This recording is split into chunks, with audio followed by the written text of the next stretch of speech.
A service of KIBMradio.com, the Internet's home for an all old-time radio.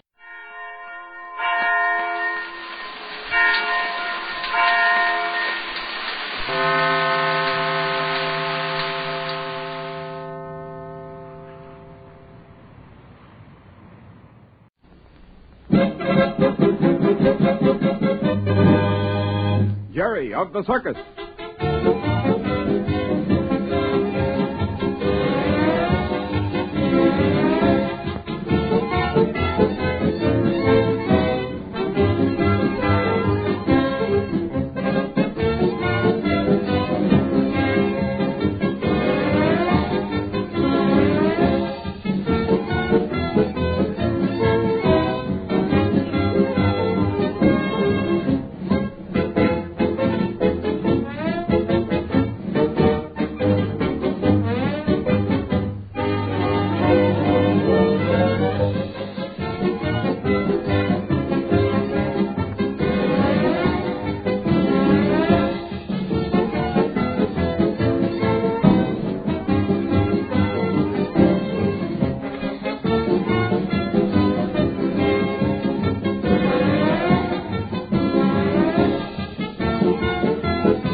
Jerry of the Circus.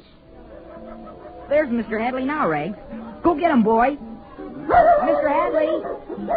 Oh, hello there, Jerry. I was just looking for you. Well, what's on your mind this time, Jerry? I wanted to ask you if you found out anything about Belco yet. No, I haven't. I took your tip seriously and looked through all these things, and I couldn't find a thing that stacks against him.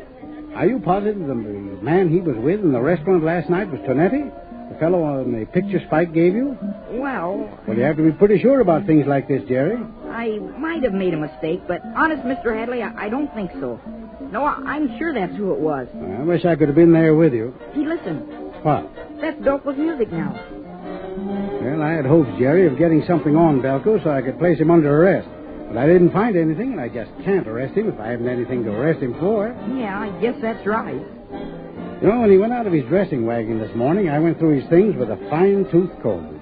Maybe if he had any of the counterfeit money, he gave it to that other man last night. Well, that's possible. I sure wish... You wish we could get something on Belco because you still think your friend Spike didn't have anything to do with this counterfeiting. Isn't that right? Yes, it is. I'm just as sure that Spike didn't do anything as... Well, I'm sure, that's all. Yeah, here we are. Now, let's wait here until Belco finishes. He's just getting through now. Yeah, he sure eats up that applause. Look at that grin on his face. Yep. Belco thinks Belco is pretty good. Mr. Hadley. Yes, Jerry? Did you say you looked through all of this stuff? Everything I could find. Did you look through his costume, too? Yeah, what do you mean? I mean, did you look all through that outfit he's wearing now? Well, there's nothing to look through, Jerry. He just wears those tights and that leopard skin and his sandals. And that big belt. Oh, yes, and his belt. That's what I mean. What do you mean, Jerry? That belt. I don't believe I get you. Well, I was just thinking, you know, he's awful careful about that belt. Careful? Yeah. I've noticed how he always feels to see that it's on and sort of pats it. Hey, what are you driving at? Well, I just thought that maybe it might be one of those trick belts that have a secret pocket in it. I had one like that once. Nonsense, Jerry. Well, you can't tell. Oh, you're just grabbing at the straw to find something. Maybe so, but he's mighty careful of that belt. He always takes it off just as he finishes his act. And... Here he comes now. Be quiet, Ray. Well, your act went very well, Belco. My act goes well always. Belco is a real attraction. Oh, hello, Jerry. Hello. Yeah, the audience gave you a big hand. Yeah. People, as a rule, appreciate a real clever turn. Well, excuse me, I must hurry in dress. I have something to attend to. Okay, Belco. I will see you after a while. Yeah, one thing certain about him, he sure likes himself. Hey, look it. Yeah?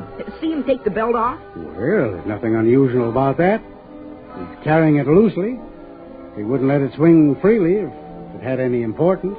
Well, I don't know what you mean. Well, if as you say there was anything in that belt, like counterfeit money, for instance, he'd carry it differently. He's just sort of swinging it along.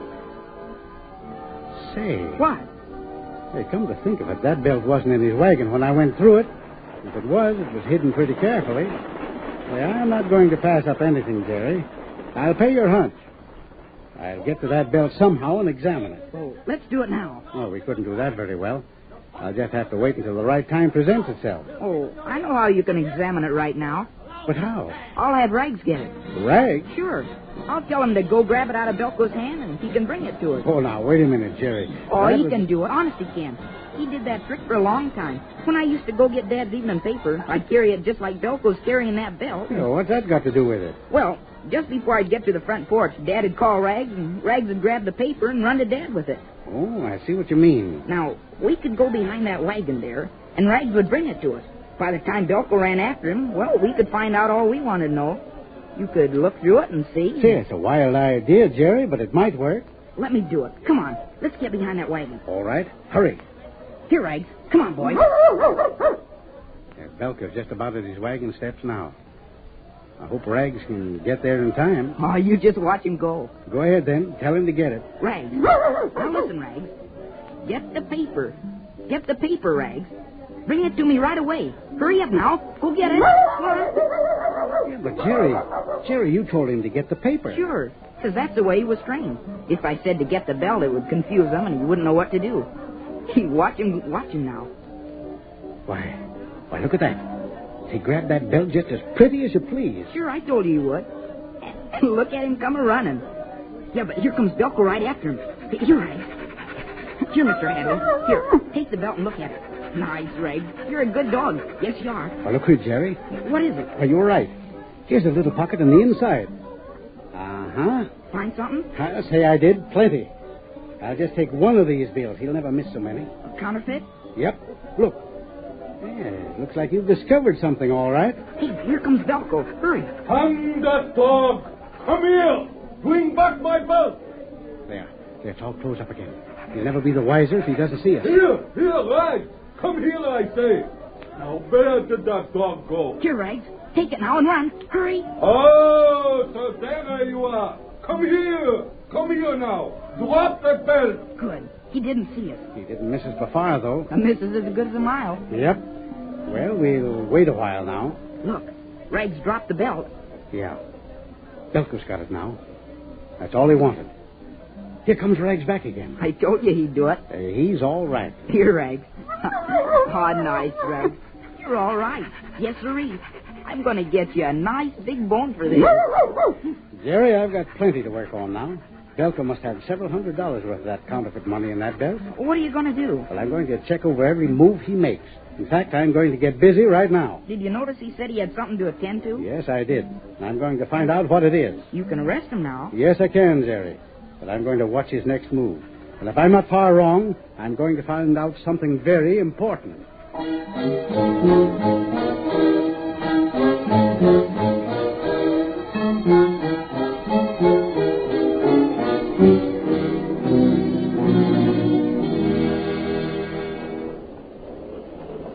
Just as I thought, Jerry.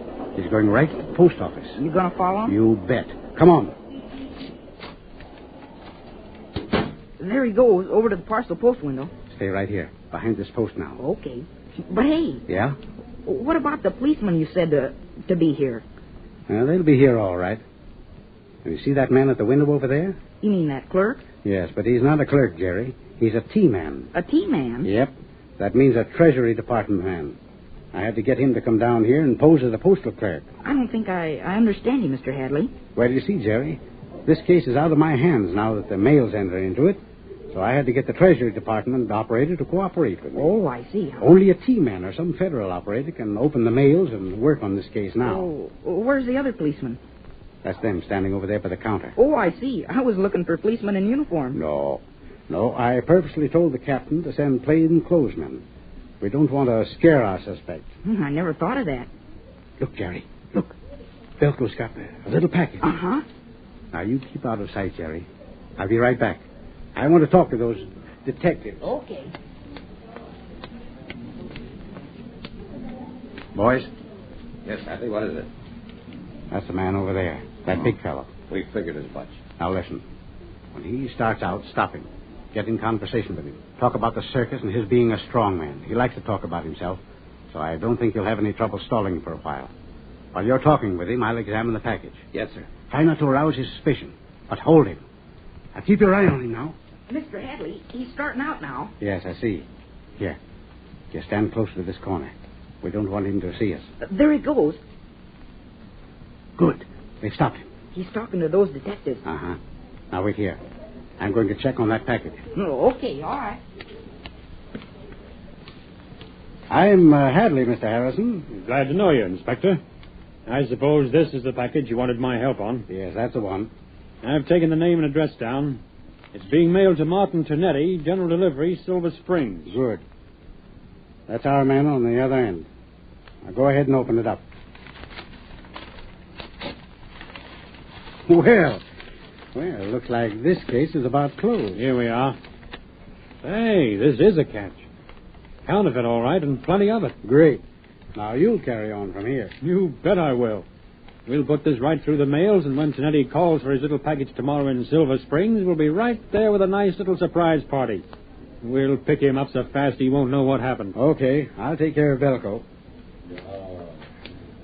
Belco the Great is the strongest man on earth. There's nothing Belco cannot do. You don't say. There's one thing you can't do, Belco. Oh, hello, Hadley. What's that I cannot do? Well, you can't talk yourself out of a nice long stretch in federal prison. What are you talking about? Arrest him, men. Yes, sir. Hey, what's going on? You cannot do this. Oh, can't we, though? Oh, I haven't done anything. Take these handcuffs off me. How about that package of counterfeit money you just mailed to your pal, Slippery Tonetti? No, I didn't mail any package. No, of course you didn't. You're not even here. You're back at the circus. Well, I'm afraid you'll have to think of a better one, Belco. We've got you red-handed. All right, men, take him away. I'll be down to headquarters in a few minutes. Yes, sir. Come on. Hey, this is an outrage. You can't do this to me. Tell me about it, Mr. Hadley. What happened? Hey, you were right, Jerry. That package contained counterfeit bills, lots of them. He was mailing them to his pal, Tonetti. Now they'll let Spike go free, huh? Well, how do you figure that, Jerry? Well, you know it was Belco who was passing the money now. Yes, we're pretty sure of that. Then that let Spike out of it. No, not necessarily. He was probably mixed up with Belco and Tonetti, too. Oh, no, Spike didn't have a thing to do with it. Well, we'll have to wait and see about that, Jerry.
This is Bill Goodwin speaking for Lever Brothers, makers of Swan, the new white floating soap.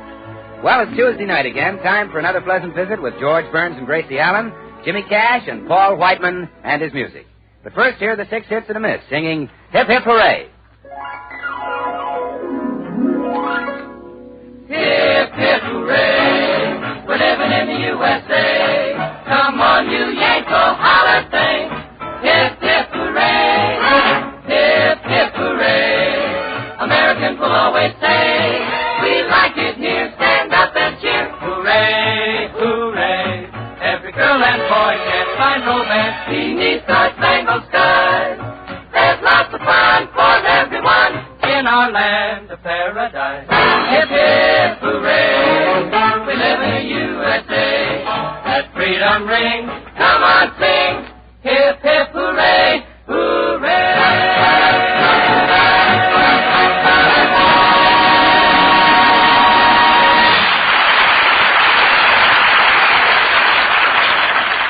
And now meet the people who live in the Burns house, George and Gracie.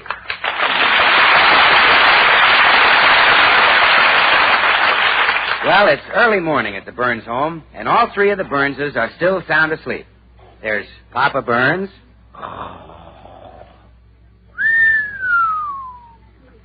And Baby Burns.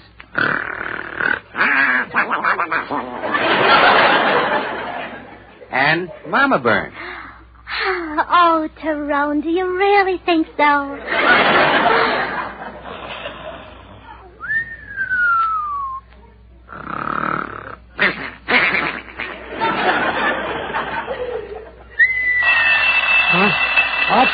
What? Oh. Gosh, it's cold. Every morning since our maid quit, it's the same thing. Get up in a cold house and go fix the furnace. Oh, well, somebody has to do it. Gracie, wake up. It's time for you to fix the furnace. Oh, how. Good morning, George. I would wake up there. It's morning. Good morning, darling. Now say good morning to your daddy.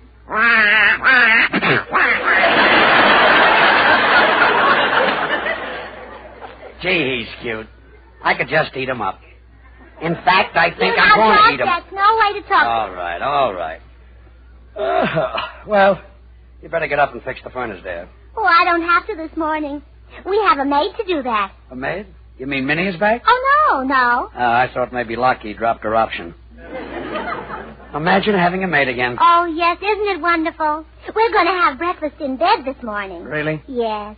You know, when I was a girl, I went to a hospital once for 3 weeks just so I could have breakfast in bed every morning. And you weren't sick? No, but I kept insisting I had a pain in my side. And did the doctors fall for it? Imagine, they even took out my appendix. Well, you sure put one over on them. Yeah, I know. Well, ring for the maid, dear. The bell's right alongside your bed. Okay. I can't believe we finally got a maid. Yeah, you'll be surprised when you see her. Oh, good morning, Tootsie. Oh, did Madam ring? Oh, no. Don't tell me Tootsie Sagwell is the maid. Sure. Is breakfast ready, Tootsie? Uh-huh. I'll bring it up as soon as the coffee cools off. As soon as it cools off? Yes, those tin cans get so hot you can't pick them up off the stove. All right, Gracie. You better explain why Tootsie is in this house pretending to be a maid. Well, it's part of our plan, George. What plan? The Beverly Hills Uplift Society give each other a boost in the crisis plan. Might have known that silly club of yours was involved. Well, it's a marvelous idea. I'll bet. Well, you know it's almost impossible to get help now, so the members are going to take turns being each other's servants. Only a genius could think up an idea like that. Oh, please, Judge, you're making me blush. Oh, I say. Now, take our laundry arrangement. I do Mrs. Taylor's laundry at her house, and she does mine here. Well, that saves you both a lot of work. Well, of course. Yeah. And all you have to do is carry our washing machine back and forth.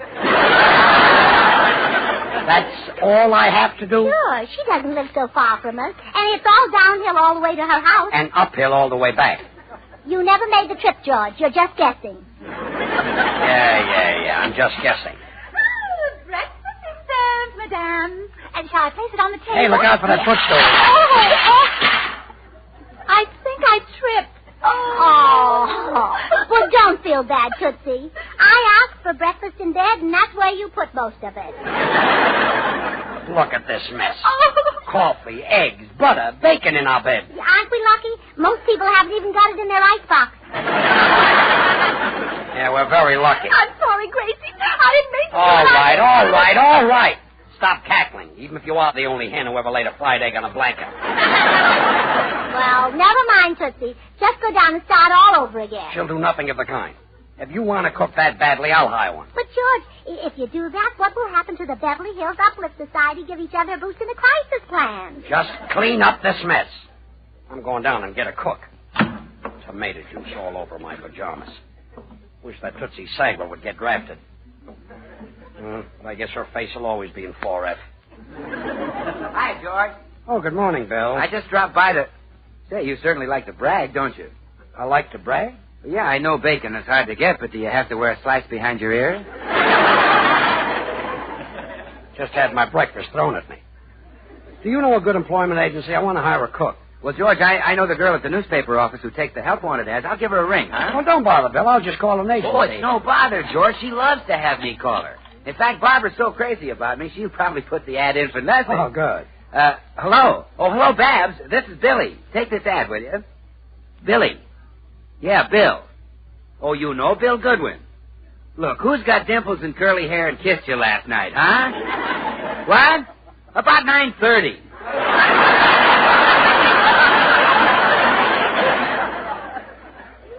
Oh, he did? Well, maybe I was there at 9:15. Look, Dimples, just give her the ad. Maid wanted, good salary. Oh, you remember me, Babs. We had a wonderful conversation. You said, what's new? And I said, Swan soap. And you said, what do you know? And I said, I know Swan is purer than the finest Castiles. Money can't buy a purer soap. And you said, get him. Gee, it was such a romantic conversation. Just give her the ad, Lochinvar. Maid wanted, easy hours. Well, gee, Babs, don't you remember? I said Swan is great for washing the dishes because it suds faster than other white floating soaps. And since Swan is purer than the finest Castiles, it's kind to your hands, too. Helps keep them soft and lovely. So use Swan for every soap and water job in the house. And you said, uh-huh. Babs, don't you remember saying, uh-huh? Bill, I'd like to hire a maid. Would you tell Oh, her Babs, don't you remember how I took your little hand in mine and showed you how to break Swan in two with a simple twist of the wrist? Look, Bill. So that you could use half in the kitchen for your dishes and cleaning and the other half in the bathroom for your hands and face? Remember? Oh, you do? Well, good. Bill, now give her the ad. Well, I'll be right over, sweetheart. Goodbye. Bill, you called that girl for me. Are you kidding? Well, I'll get a cook. Where's the phone book? George, what are you doing? Looking up an employment agency. Well, you might as well use the club plan. You'll never be able to get a cook. Well, don't worry. I'll get one. I'll bet you won't. Oh, all right. It's a bet. You know that expensive hat I wouldn't let you buy? Yes. I'll bet you that hat. All right. All right. And if I lose, you can go up and get it out of my closet and take it back.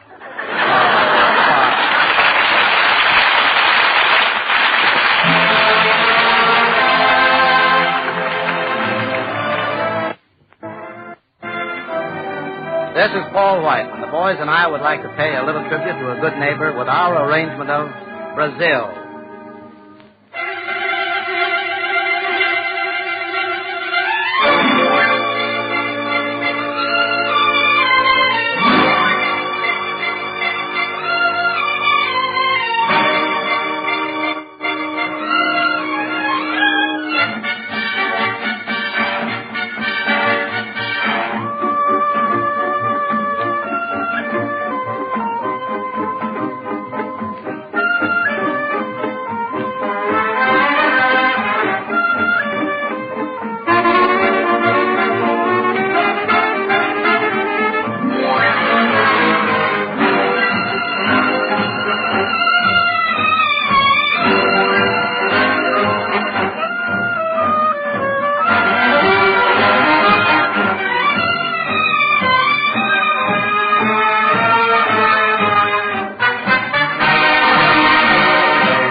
Well, Gracie, you said it was impossible to hire any help. But just look in the other room. There are 4 or 5 women waiting to be interviewed. Oh, George, you're making a big mistake. You ought to use our Beverly Hills Uplift Society to give each other a boost in the crisis plan. Gracie, I don't want to hear any more Well, it's a about wonderful plan, George. They boost you today, and you boost them tomorrow. it. I can't wait till tomorrow. I'd like to boost them right George. out. Well, forget the plan, Gracie. Forget the club plan. I'll show you how to handle the help situation. Okay, I'll see the first applicant. Now, madam, I'm going to be businesslike about this and not waste any time. The pay is $20 a week, and you get Thursdays off, and there's no use asking any questions because that covers everything. Do you want the job? No.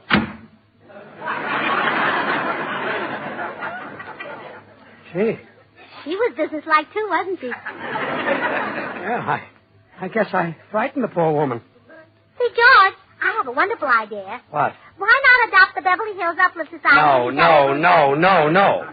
I don't want those club women in this house. I'd rather have termites. Oh, George, this is no time to be choosy. Well, forget it. I'm going to interview the next woman. Right this way. Who's next? I am. Now, miss. Let's get going, Shorty. I ain't got all day. What's your name?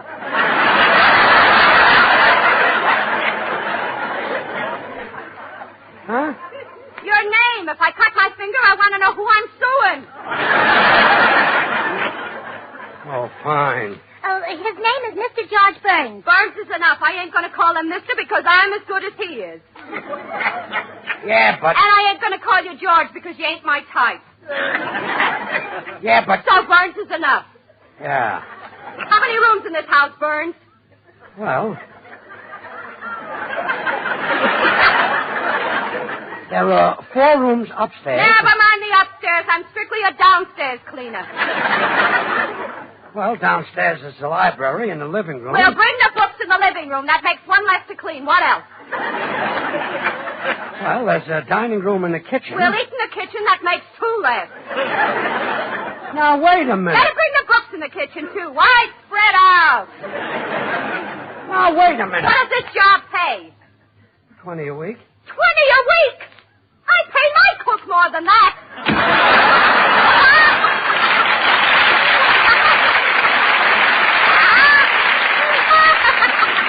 All right. What's so funny? What are you laughing at? You frightened that poor woman, too. Oh, George, if you'd only adopt... Gracie, I don't want those silly club women in this house. But, George, they only want to help you. And you know what I always say, love laughs the blacksmith. Well, what is that? That proverb doesn't fit. Well, maybe not, but that's what I always say. Yeah, and I always have to listen to it. Next girl. You mean me?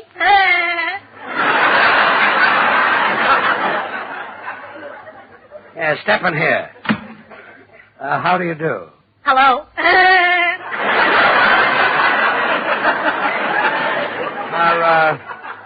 Are you an experienced cook? Oh, sure. I've had 10 jobs in the last month. Well, why did you leave all those positions? I didn't leave. They fired me. Wasn't your work satisfactory? Oh, sure. Well, then, why did they fire you? I haven't the slightest idea. Well, I have, and good day.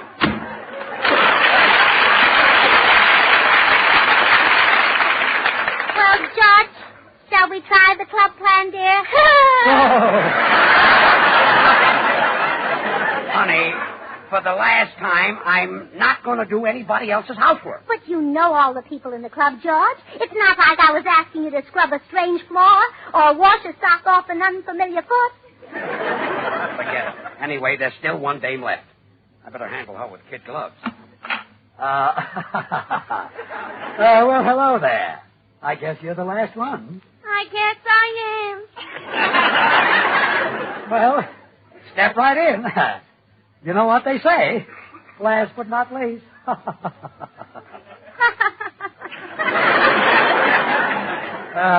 This is my wife. I'm sure you'll find me satisfactory, madam. I'm an excellent all-round worker. Well, the work is very simple. In the morning, you dust the... No dusting. No dusting? Well, my wife will be glad to do the dusting. And the laundry. No laundry? I'm allergic to water. Well, don't you ever wash yourself? Oh, sure. With olive oil. Well, maybe she can do the laundry in olive oil. Gracie, if you don't... Well, it would make it easier for you to slip into your clothes. Very hilarious. Look, miss, do you mind sweeping? Oh, no. Sweep as much as you like. No sweeping? Rheumatism. Well, can you cook? Oh, I'm a wonderful cook. But? The smell of food makes me bilious. Lady, is there anything wrong with your legs? No, my legs are fine. Then run out the door. Out! Out!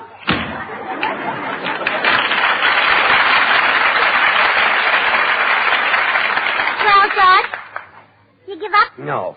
Well, George, why don't you let me handle the servant problem? My mother always said that the wife should run the home and the husband should earn the money. Well, in this family, the husband runs the house. Poor Mama. She had the whole thing backwards. Yeah, I guess so. Yeah.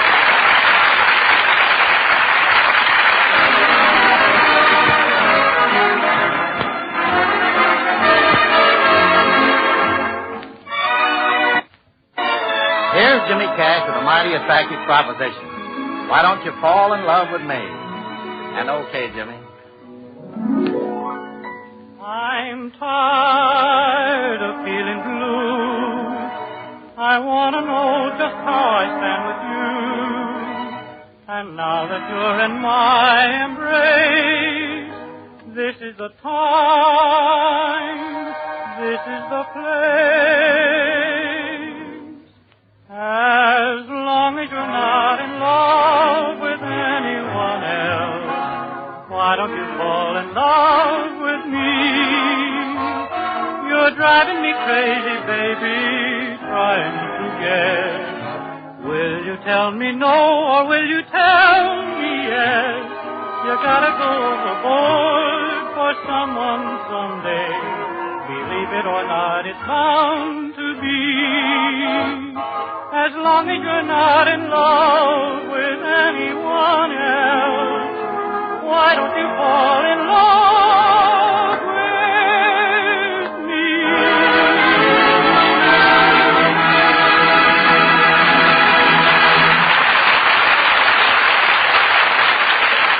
Well, now George is out making the rounds of the employment agencies. Meanwhile, Gracie has slipped Tootsie into the kitchen as their cook.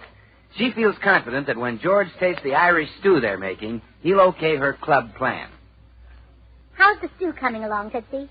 Almost done? I think so, Gracie. Oh, the potatoes and onions look lovely. Let's see. They do look nice. Which is which? The potatoes are the ones that fell apart. Oh. Oh, it's too bad we didn't have any carrots. Oh, well, that doesn't matter. The bananas we put in are practically the same shape. Oh, that's right. And with the skins left on, they're almost the same color. Sure. George will never know the difference. I just know our stew will be a big success, Tootsie, even if we did have to make it without meat. Oh, yeah, it's lucky you thought of that article you read about meat substitutes. Oh, it certainly is. Do you think that pound of Swiss cheese will be enough? Or should we put in the roquefort, too? Oh, I think the Swiss cheese is enough. Mm-hmm. Hiya, Gracie. I saw you and George through the kitchen window. Oh, Tootsie, I thought you were George with an apron on. That's not a very nice thing to say, Bill. Oh, you're right. He's one of my very dearest friends. Gee, I'm sorry you didn't hire a new cook, Gracie, because I wanted to tell her about Swan, the new white floating soap that's purer than the finest Castiles. I wanted to tell her that Swan's a regular suds and whiz. Well, Tootsie's our cook today, Bill. You see, we have a club plan where we all work for one another. Oh, say, that sounds like a swell idea. Can I get in on it? Oh, sure. You can come over to my house tomorrow and cook for me. I've always wanted to stir up something with you. No, thanks, Tootsie. Why not? Well, you see, I'd rather work in a home where there's babies. You see, I just love to bathe babies with Swan. Well, Bill... You know, Swan is so pure it's kind to even a baby's tender skin. And if it's swell for baby, well, it's great for your hands and face, your tub or shower. Well, Bill... You know, many women have long considered Castile soap's the standard of purity. Well, Bill... But Swan is even purer than the finest Castile. Well, Bill... Well... Bill, I have an idea. I'll come over and cook for you. Oh, no, Tootsie. You see, I don't have any pots or pans. Well, that's all right. I bring my pan. That's what I'm afraid of. Well, Bill, Tootsie's a wonderful cook. Just look at the stew we're making for George. There. Get a whiff of that. Say, you girls are going to be famous. Really? Why, sure, you've got a new formula for synthetic rubber. Goodbye.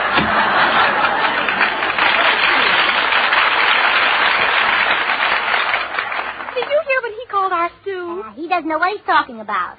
It might look like rubber and smell like rubber and stretch like rubber, but whoever saw rubber with bananas in it? Oh, Gracie, where are you? Oh, my goodness, George is back. He mustn't find me here. Don't worry, I'll keep him out of the kitchen. Oh, hello, dear. Back so soon? Yeah. I went to 12 employment agencies. 11 of them are out of business, and the other one's a bookie. Oh, well, cheer up, darling. While you were gone, I got a cook. You did? Where'd you get her? Where? Yeah. Oh, I got her from the bailiffs across the street. Well, why did they give her up? Why? Yeah. Well, they went away for arrest. Yeah, that's it. They went away for arrest. To Europe. They went to Europe for arrest? Well, you see, he used to live in New York under the elevators, and he can't rest unless there's a lot of noise, so... Gracie, I'd like to see this cook. Oh, well, no, you can't, George. She's very temperamental. She's scared of men. She's scared of men? Well, yeah, you see, her mother was once frightened by her father, who was a man. And ever since... Gracie, I'm going in to see this cook. No, wait, George. She's very temperamental. But I want to talk to her. What's her name? Her name? Yeah. Oh, it's, Bridget. Oh, I'll tell you what, George. Talk to her through the kitchen door. For what? I'm going in there. Oh, no, you're not. Gracie, lock the door. Let me in there. Let me in. George, Bridget doesn't want you in here, do you, Bridget? Her face and that I don't. I'll have no man tracking up me white kitchen with his big feet. Was that Bridget who just spoke? Well, of course it was, George. She's Irish. Aren't you, Bridget? Sure enough, I am. Bridget, are you sure you're not Gracie? Go where with you now. Faith and Gracie is 10 times prettier than I am. And it's lucky you are to be married to a Colleen whose eyes are as blue as the lakes of Killarney and whose fur coat is getting a little tattered, so why don't you buy her a new one?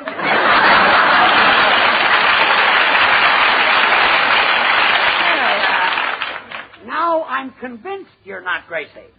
But, but from the sound of your voice, Bridget, me darling, I'll bet you're every bit as pretty. George Burns, you stop flirting with me. What did you say? Faith and I mean you stop flirting with your wife. Enough is enough. Unlock this door. Gracie, I think the stew is ready. It just collapsed. Oh, good. I'm coming right out, dear. Dinner is ready. Well, here you are. Just tuck your napkin around your neck. Does that smell come from this food? Yeah. Doesn't it smell delicious? Bridget says it's an old family recipe. This stew has been handed down from mother to daughter. Looks like one of them dropped it. Look, Bridget, I heard you whispering to somebody in there. Which one of your club members is out there in the kitchen? Well, George Burns, how... I'll be right back. I see. Tootsie! Oh, hello, George. My, you look handsome today. New suit on. Goodbye. Tootsie, you come in here. Yes, George? Sit down and eat that stew. Well, I'd love to, but I'm really not hungry. I had a glass of water this morning. Eat it! Well, go on, Tootsie. Tootsie, eat it. And when he sees how much you enjoyed, he'll adopt our club plan. Yeah. Here, open your mouth and swallow this. Oh. Well, how do you like it? Well, don't just pop your eyes at me, Tootsie. How do you like it? It's delicious. Goodbye. Well, that's good. That is great. Simply a wonderful idea. Now, there's no dinner, and I'm starved. Well, Here's where our Boost in the Crisis plan goes to work. I'll just call Blanche Morton, and she'll come over and cook our dinner. Well, tell her to hurry. Is she a good cook? Good. She taught Tootsie Sagwell everything she knows. Never mind. We'll eat out. That's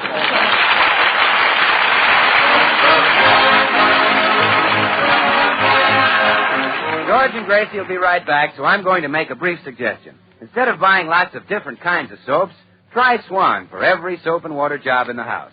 In the kitchen, Swan does the work of easy-to-waste package soaps.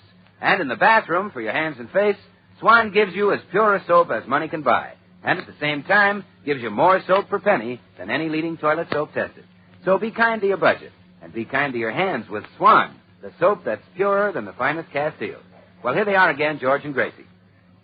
Well, George, our stew might have looked and tasted like synthetic rubber, but I got a pound of waste fat out of it, and I took it down to the butcher's. Oh. The government can use it to make bombs and bullets. good. And what did you do with the rest of the stew? Oh. How do you like my new galoshes? The makers of Swan, the new white floating soap, join George and Gracie in inviting you to tune in to your CBS station again next week, same time, when their guest will be Charles Lawton.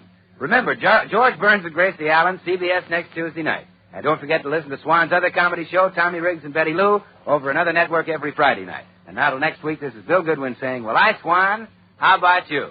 This is the Columbia Broadcasting System.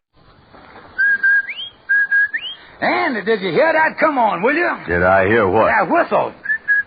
That's the Rinso White whistle. And Rinso means us. That's right. Rinso gets clothes Rinso White. And Rinso presents the Amos and Andy Show.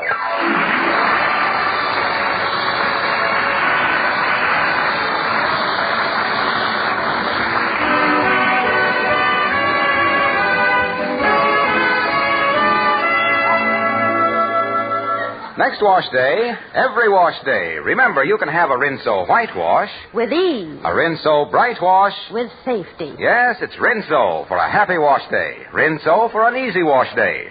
Soapy-rich Rinso suds get out stubborn dirt fast. Give you a wash that's really white. And Rinso's anti-sneeze. Right you are. Rinso's made by an exclusive anti-sneeze process and is 98% free of sneezy soap dust. No other granulated soap can make this claim. So next wash day, remember. Rinso White. Rinso White. Happy little wash day song. And now our stars, Amos and Andy.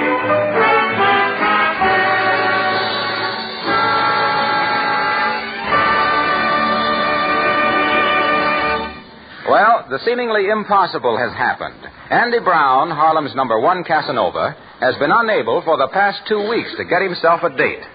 It seems that the young ladies of Harlem refuse to go out with a man who is consistently broke and spends little or no money on them.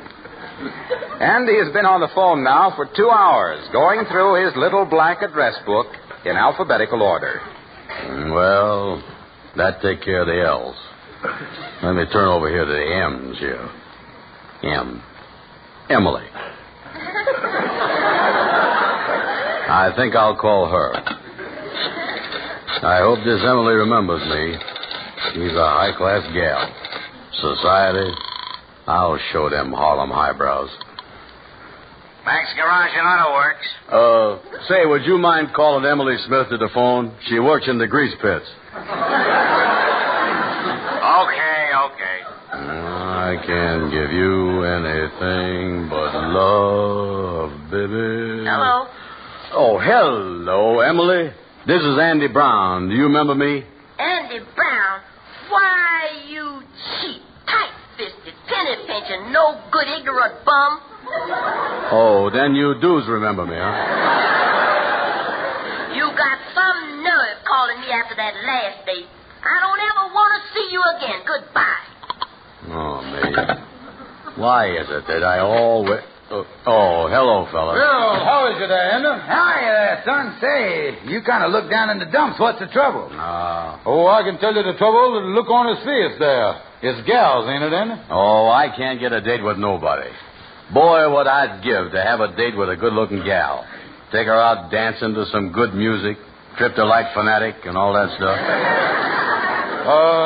Yeah, I know what you mean.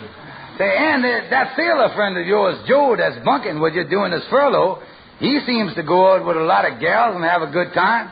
Why don't you try to catch his overflow? Well, being a sailor, he can get in that Harlem canteen. They got 2 bands there playing all the time, lots of entertainment, plenty of food, and the whole thing is on the house. Free. For nothing. Gratis. And the best part of it all is there ain't no charge. Yeah, well, that sounds like about the right price range for you, Andy. Oh, boy, I'd like to go there. You know, maybe I ought to join the Navy. Yeah, fine sailor you'd make. Yeah.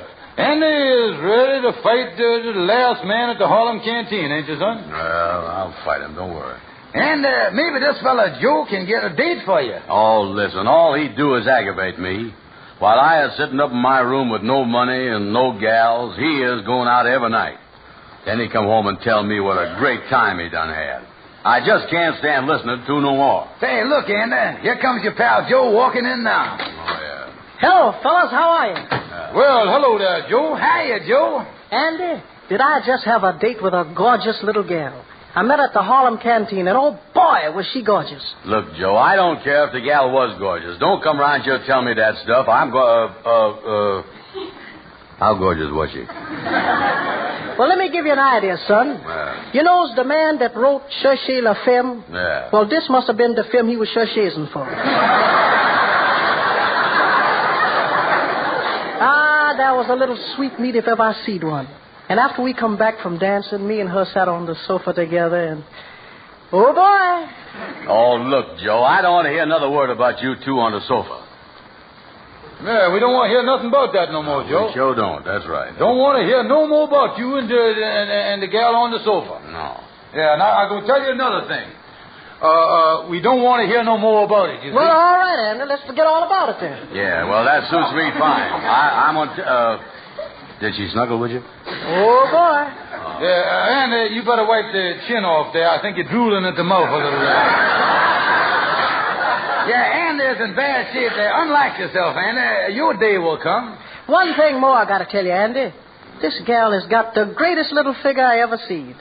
Why, I'd take this gal in preference to Venus de Milo any day. You would? Why, sure. Well, look, Joe, you don't need 2 gals. How about letting me take out this Venus de Milo? Say, Andy, Venus de Milo is a statue.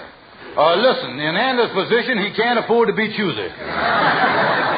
Say, Andy, the reason I dropped in was I wondered if you'd do me a favor. Yeah. You see, I've been on the go so much that I just ain't had time to get my other uniform pressed. Now, it's up in the room. When you goes back there, would you have it pressed for me? Yeah, I guess so. Thanks a lot, old boy. You as a pal. All you got to do is just take it to the tailor and get the pleats reaped, the collar fluffed, the flaps snapped, the cuffs stuffed, the creases sharp, the seams reamed, the buttons shined, and the ribbons clean. And get it right so I won't be late tomorrow night for my special date. And now I see it's time to fly, so I will say goodbye, goodbye.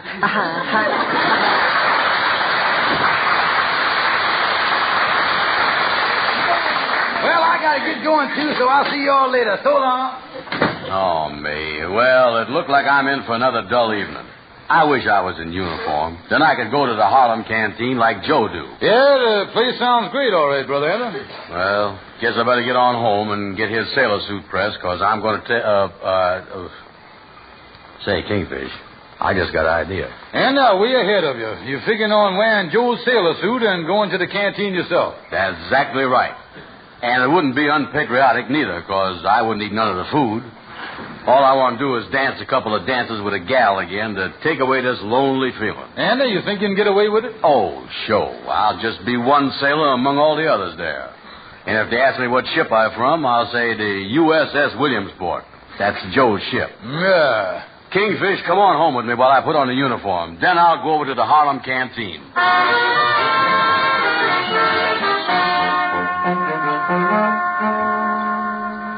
Well, there's the canteen up ahead there, Kingfish. Say, how did this uniform look on me? Yeah, well, them pants are kind of tight on you, all right. Don't look like the Navy is geared for much stooping. Well, here's the place. Yeah, I'll leave you, Anna, and good luck to you, and don't get caught. Don't worry, Kingfish. Good evening, sailor, and come right in. Oh, yes, sir. Ship ahoy and all that stuff. You don't know it, buddy, but we got a big surprise in store for you. Yes, sir. A big surprise? I gotta go. I just remembered I left the light burning in the boiler of the ship. Oh, no. No, you're not getting away from us now. Oh, Mr. Edwards, here he is. What, you got him? Really? Well, we've been looking forward to this for a long time. What's your name, sailor? Andrew H. Brown. I better be running along now. What's your ship? The USS Williamsport. But I can explain everything, Miss Honest, I can. I didn't mean no harm. Harm? Oh, listen to that, Sam. Harm.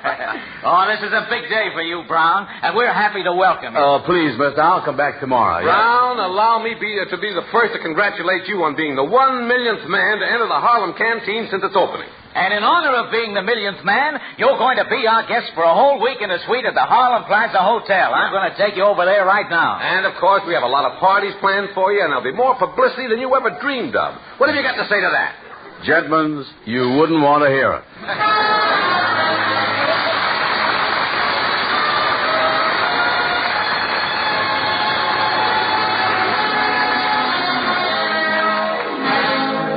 Now let's listen to the Mystic Knights of the Sea Quartet singing Candy. Let's talk about candy. Yum, yum. I call my sugar candy. Yum, yum. Because I'm sweet on candy. And candy's sweet on me. She understands me. My understanding candy. And candy's always handy when I need sympathy. I wish that there were four of her, so I could love much more of her. She has taken my complete heart. Got a sweet tooth from her sweetheart Candy. Gonna be just dandy the day I take my candy and make her mine, all mine.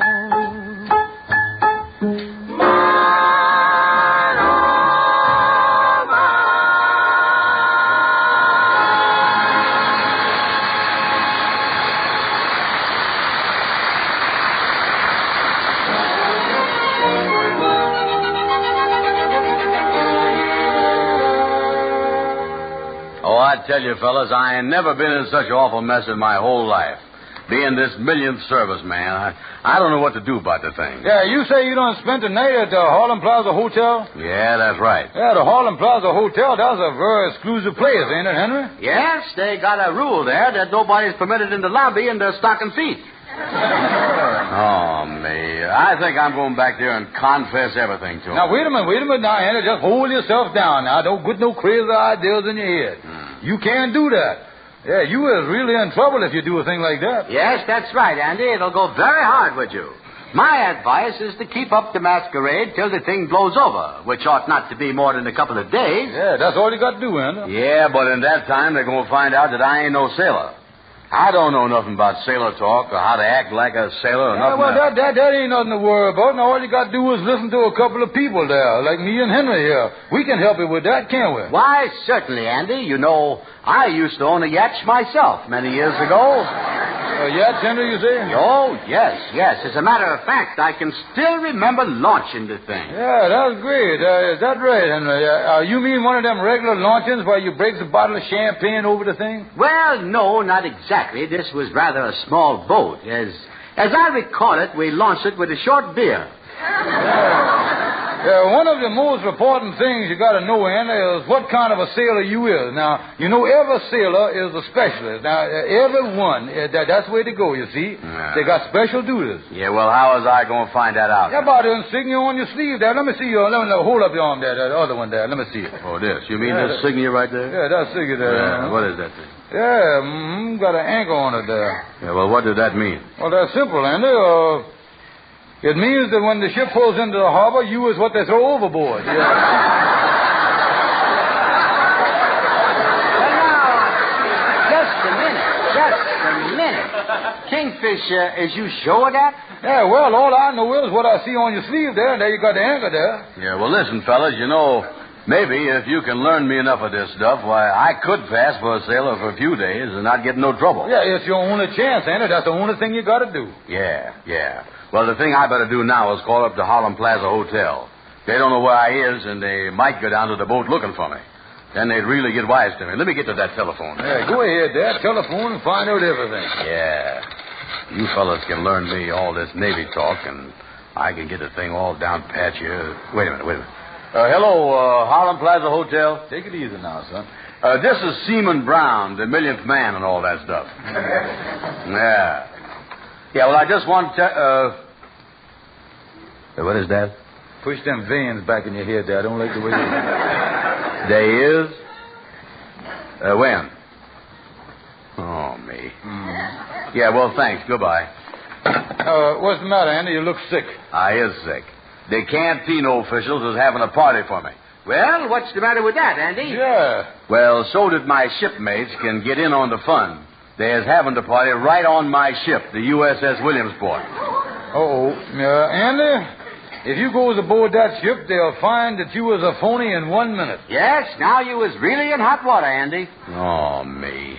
They sending a canteen official over to the hotel at 2 o'clock to pick me up and take me down to the boat. Yeah, well, Andy, I was afraid that you was going to learn Navy talk now, and not the best kind. Well, what must I do, fellas? What must I do? Andy, there's only one thing for you to do. Now, you're in trouble, and you might as well come to your senses. The only thing for you to do is go over and see your lawyer, Gabby Gibson. Maybe he can help you.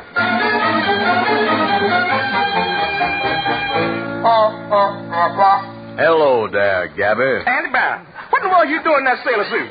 Well, that's what I come over here to talk to you about. I knew they were scraping the bottom of the barrel, but I didn't know they was looking under it. Listen, Gabby, listen here. I ain't in the Navy. You ain't? Oh, I get it. You just like to wear sailor suits. And looks cute on you, too. Mighty cute. Look here, Gabby. I come here to get your help. Be delighted to help you, Andy boy. Be delighted to help you. I'll meet you at your house tonight. We'll float submarines together in your bathtub. Listen, Gabby, this is a real sailor suit I got on. I done borrowed it so I could get in the canteen. And it was just my luck that I was the 1 millionth man that walked in there. Now they're going to give me a party aboard a ship, and I'm going to be found out just as sure as anything. Now listen, Gabby, you was a smart lawyer. I'll give you $5 if you help me out. It's a deal, Andy. And, Gabby, if I'm going to pay you $5, I want you to do a good job on this case. Oh, I'll do a third job, Andy. Yes, indeed, a third job. Now, where's my Navy law book? I got a complete law library here. Oh, here he is, my Navy law book. And let me look here now. I really got to do some research on this case. Let me see here.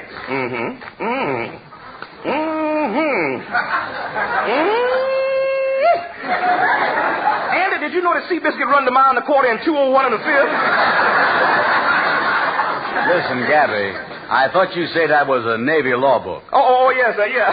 I can't understand why the Navy's interested in Seabiscuit. Oh, maybe I ought to get myself another lawyer. Oh, no, Andy, wait a minute. I got an idea. Right in the back of my head here. Yeah, well, lean forward and let it roll out of your mouth, will you? All right. Andy, what you got to do is get some friend of yours to dress up like a high-ranking naval officer. And just before you're ready to leave for the party on the boat with whoever's going to take you there, have this friend of yours bust into the room and order you out on special duty right away. Oh, have somebody dress up as a naval officer and order me off on special duty. Hey, Gabby, I think you got something there. Maybe Shorty will do it for me. Only one thing you got to watch out for in having a friend of yours play the part of a high-ranking naval officer. They're allowed to give you the Navy Combat Medal. The Navy Combat Medal. The Navy Combat Medal? How you figure that? Well, if the Navy finds you meddling in their business, they're going to come back you over the head. That's the Navy Combat Medal.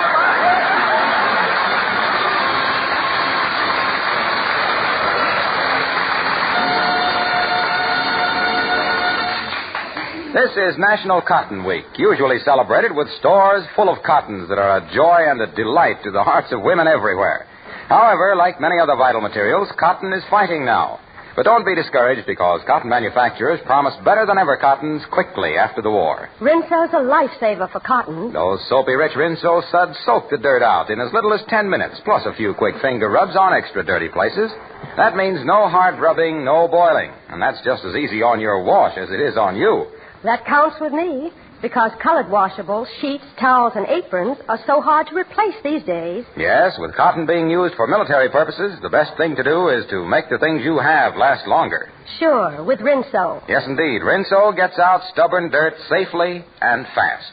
Try it next wash day. You'll soon be singing while you wash.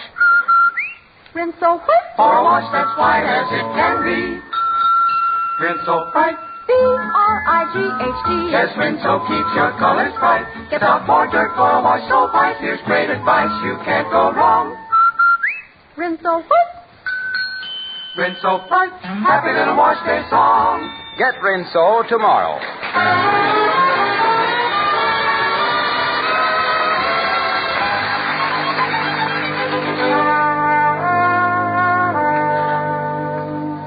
And unlike yourself, will you? This canteen official is going to be here in your hotel room any minute to take you to the boat, and you don't want to be nervous. Look, Kingfish, is you sure that Shorty has got everything straight? Oh, certainly, and I done talked to Shorty. I had a long talk with him. Shorty done agreed to play the part of a naval officer.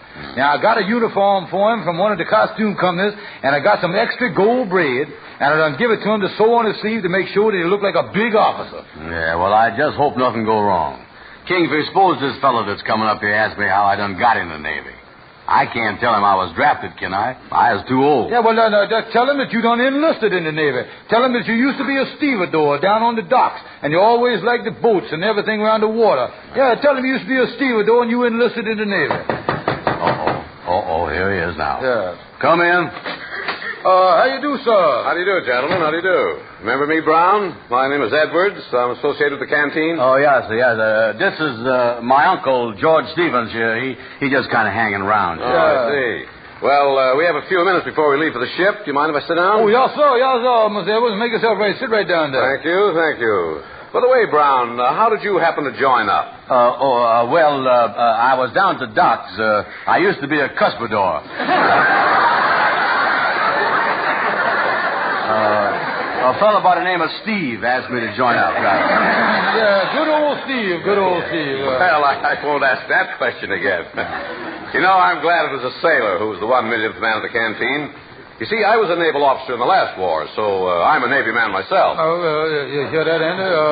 Yeah. Say, Brown, I'd like to hear a first-hand account of some of the action your ship has been in. Action? Yeah. Well, I'll never forget that first Jap air raid when I was on board ship.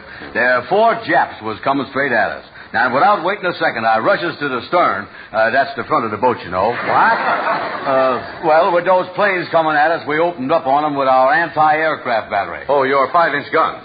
5-inch? Some of them guns was over 6 feet long. No, I meant the diameter of the bore. That's how guns are measured, the bore. Oh, yeah. So you're talking about the last war, yeah. Then what happened in that fight, then? Exciting, ain't it, Mr. Edwards? Then as the Jap planes start diving toward me, I knocked them right out of the sky with my 10-inch caliber machine gun. With a 10 caliber machine gun, you could hit nothing. Well, he was shooting at zeros.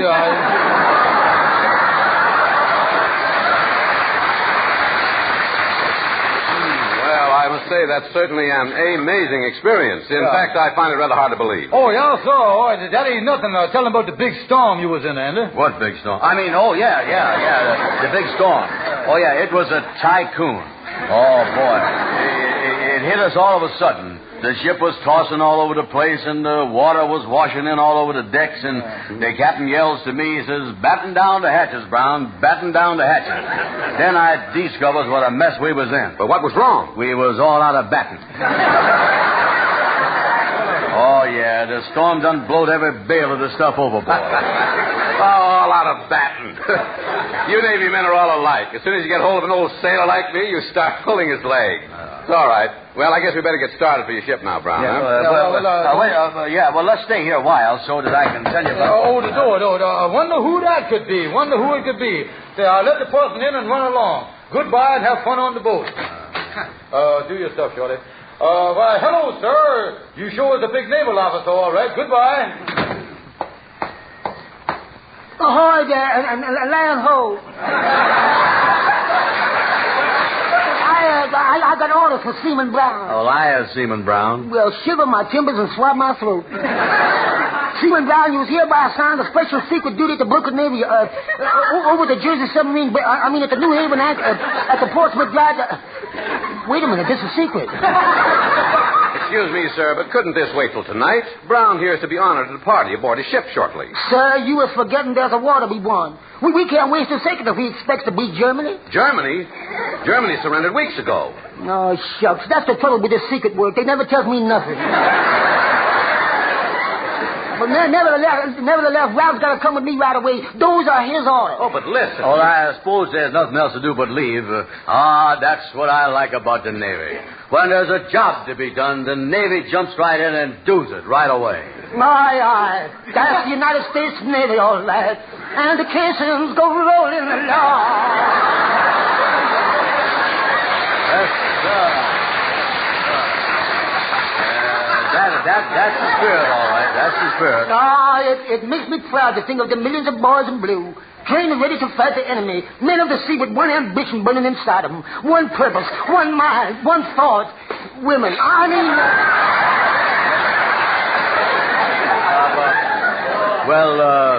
Is we ready, sir? Roger. Roger who? Goodbye, mister. I'm sorry to take Brown away like this. Just a minute. It's been a pleasure to meet one of our Navy's high officers. Allow me to shake your hand. Certainly. Yeah, but I got to go now. What is you holding on to my hand for, Mr. Edwards? What is you looking at? Hey, why is you looking at my hand like that? Hey, wait a minute. Hey, let me go.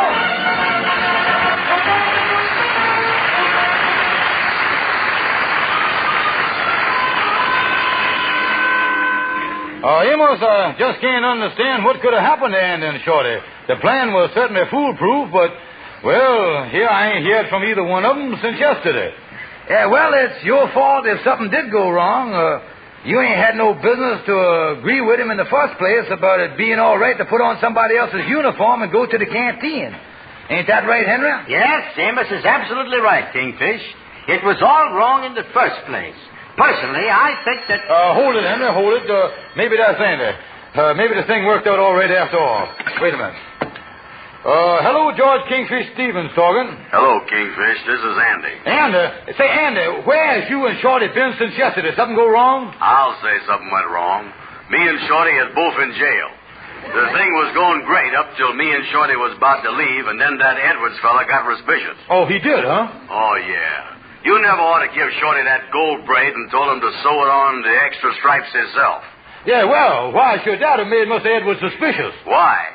Shorty had 3 more stripes on his sleeve than Admiral Nimitz.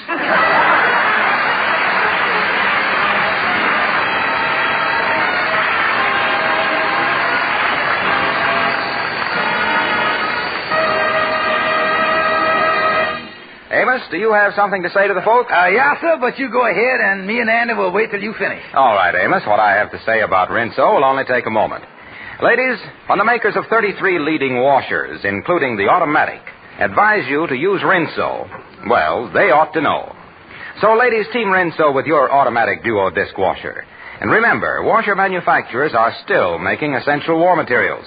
So take good care of that automatic. Lubricate it regularly. Don't overload it. And next wash day, use Rinso for a wash that's Rinso white and Rinso bright. And you'll find Rinso mighty handy for all your soap and water jobs. Floors, windows, walls, woodwork, and for dishwashing, too. Rinso makes your work go faster and easier. So first thing tomorrow, get Rinso. And now, ladies and gentlemen, Amos and Andy. How do you do, ladies and gentlemen? Hello, folks. We just want to bring to your attention tonight the 7th War Loan Drive. We know that all good Americans are buying war bonds. But this time, our quota is higher than ever. And that's why we want to ask you to buy as many bonds as you can possibly afford. Many of us may feel a little let down after our victory in Europe. But the costly war in front of us is in the Pacific. The United States government, as you know, is not asking you to donate 1 penny. You all know it's merely a loan of your money at a good rate of interest to you that will help you safeguard your post-war financial security. Your purchase of bonds will shorten the war. It'll help your country. It'll help you hold your head high. Good night, folks. Good night, folks.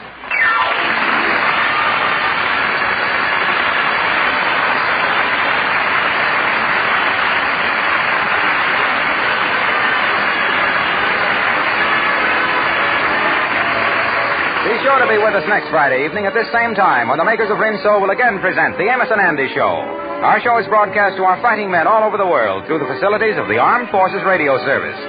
This is Harlow Wilcox saying good night to all of you from all of us, and reminding you that fats are a war weapon, so save used fats every drop, every day.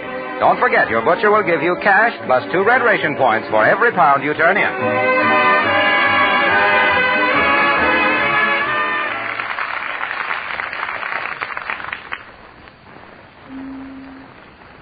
Listen, folks, here's one for you. A song about Swan. Let's start. 1, 2. Swan is pure as fine Castile. See how smooth your hands will feel. They beam out for everything. Swan's the soap that makes us sing. Swan's the soap you're sure to like. Mother, Dad, and the little tyke.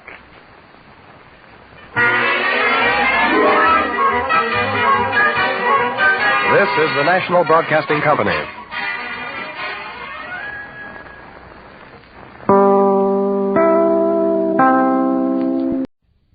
Soap, Your Beauty Hope, and Luster Cream Shampoo for soft, glamorous, caressable hair bring you Our Miss Brooks, starring Eve Arden.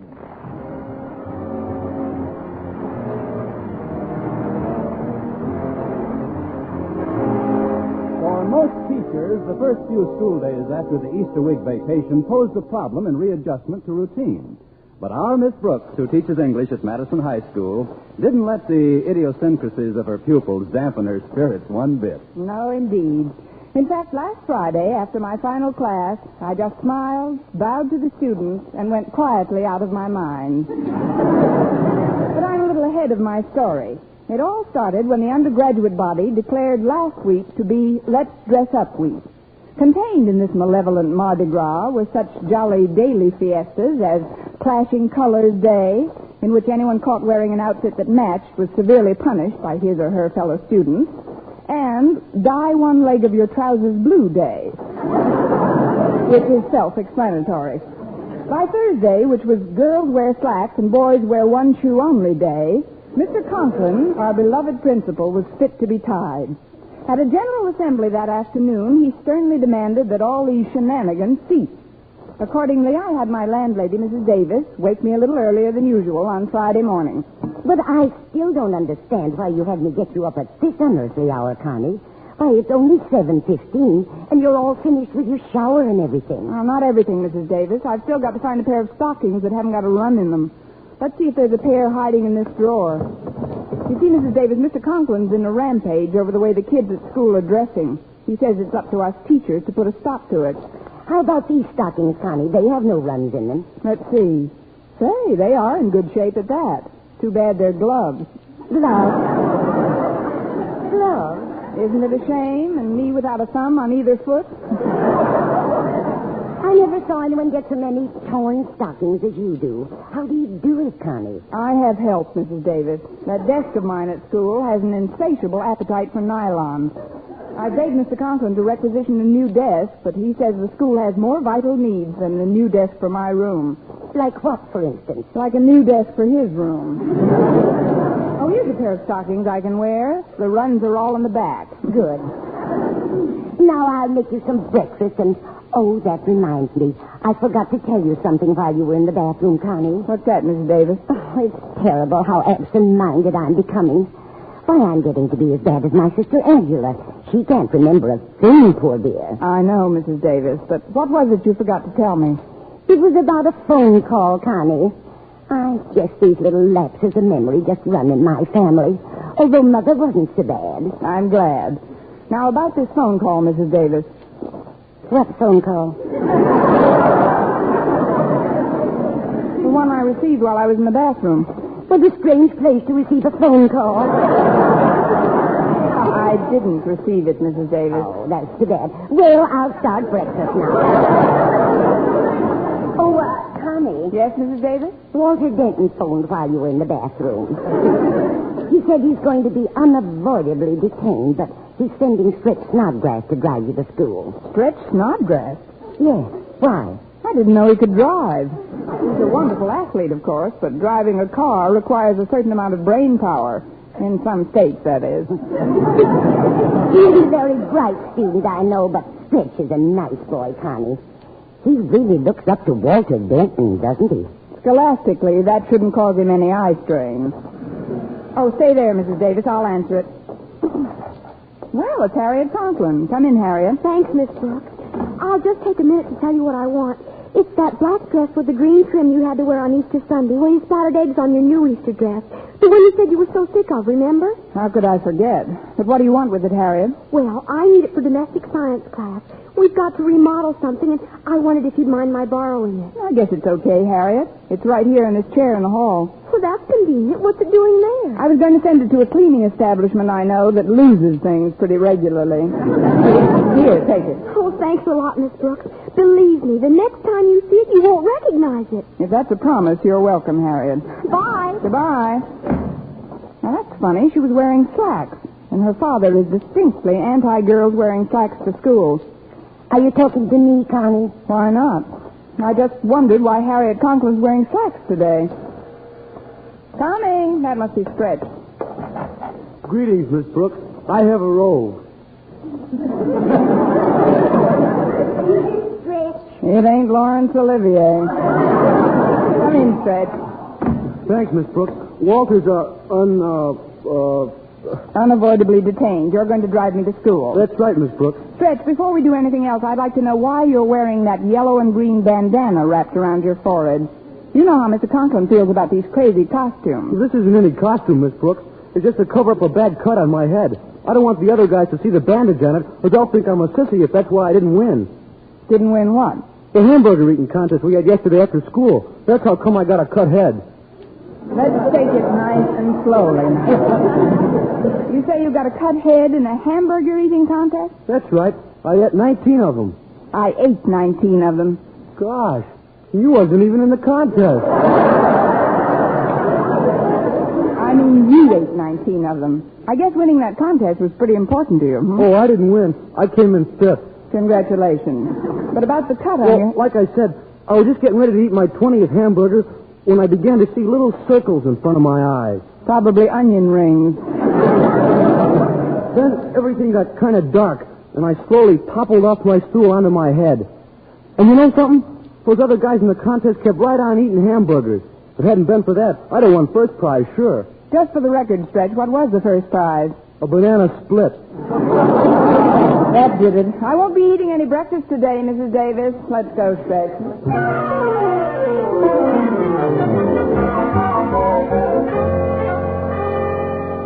And so, class, we have time for just about one more question, which is, how would you describe, as tersely as possible, the finish of Shakespeare's King Lear? Why, Stretch, your hand is up. What's your answer? What does tersely mean? Well, that's a good answer. Tersely means briefly, Stretch. Now, how did King Lear finish? He flipped his lid, didn't he? What? Blew his cork. You know, snapped his cap. So the fellas with the net came for him. You know, they'll be here for me soon. If you're trying to say that King Lear was driven mad, Stretch, by the miserable treatment of his daughters, why... Saved by the bell. See you tomorrow, kids. Oh, Stretch. You wait here a minute. Yes, ma'am. Do you know where Walter Denton is? This is the first time he's missed my English class in months. He said something about being late today, Miss Brooks, on account of getting up some kind of protest stunt, he said. Protest stunt? Come in. Pardon me, Miss Brooks, but am I terribly late? No, Walter, you're a little early for the next class. I'm sorry, Miss Brooks, but this is vital. Hiya, Stretch. Hi, Walter. Think up something good? I'm knocked out. Miss Brooks, as editor of the Madison Monitor, I cannot but deplore the disciplinary action taken by Mr. Conklin in forbidding the girls at this school to wear slacks, including his own daughter. Well, they would be awfully crowded that way. But what's the protest, Walter? You're going to wear that yellow slicker all day? Oh, no, ma'am. I'm going to take it off right now. There. Walter, you got a dress on. My dress? Walter, what in the world are you... It's my protest gesture, Miss Brooks. As editor of the Madison Monitor, I am not only a firm believer in freedom of the press, but in freedom of dress. Hence, I refuse to wear any apparel that is taboo for the distaff side of Madison. Listen to that guy talk. Walter, you know this won't work. Mr. Conklin's upset enough as it is without your... I'm sorry, Miss Brooks. This thing is bigger than Mr. Conklin. Let me look out the window a minute while I collect my thoughts. That's what Daniel Webster always did before he made a speech. As I look out upon the hallowed grounds of our beloved school, I can't help thinking of the principles upon which it was founded. Well, you sound like Daniel Webster, all right, but you look like Betsy Ross. You better take off that dress, Walter, or Mr. Good morning, Miss Brooks. Mr. Conklin. I was just passing by and wondered if you'd done anything about these outfits. Snodgrass? Yes, Mr. Conklin? What's the meaning of that outlandish turban? It's just to cover up a cut, Mr. Conklin. I tied it too tight, but I'll take it off as soon as I can get the knots out. I'll see that you do. And who's this over by the window? Now, there's a little girl who knows how to dress for school. A simple black frock with nice green braid trim. What's your name, dear? Oh, come. I won't bite. Now, turn around. There. Now, what's your name? Walter Denton. I see. Well, that's a lovely dress you have on, Walter. I wish some of us... That's a lovely dress you have on, Walter! Well, that's one thing about Walter. He looks good in anything he wears. Why? Denton, what is the meaning of this disgraceful exhibition? It's a protest, sir, against your refusing to let the girls wear slacks. In my opinion... I am not interested in your opinion, Denton. Where did you get that dress? This? Oh, this belongs to Miss Brooks. Miss Brooks? Thanks, Walter. For a minute, I thought I wasn't going to get any billing. Miss Brooks didn't lend it to me, Mr. Conklin. She'd given it to your daughter, Harriet, for a sewing class. But when I told Harriet about my protest plan, she gave it to me gladly. I can't believe it. My own flesh and blood mixed up in a nefarious scheme like this. I don't see what difference it makes what you wear, as long as you keep learning stuff. Indeed. Miss Brooks, I believe that 70% is the passing mark in examination. That's right, Mr. Conklin. Tell me, what mark did Denton receive on his English midterm exam? 45. Boy, 45. What a brain.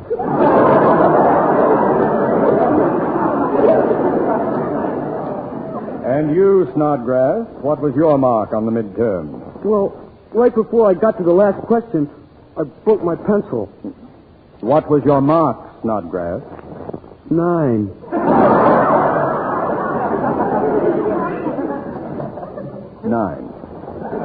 You see, Mr. Conklin, what difference does it make what you wear, as long as you keep learning stuff?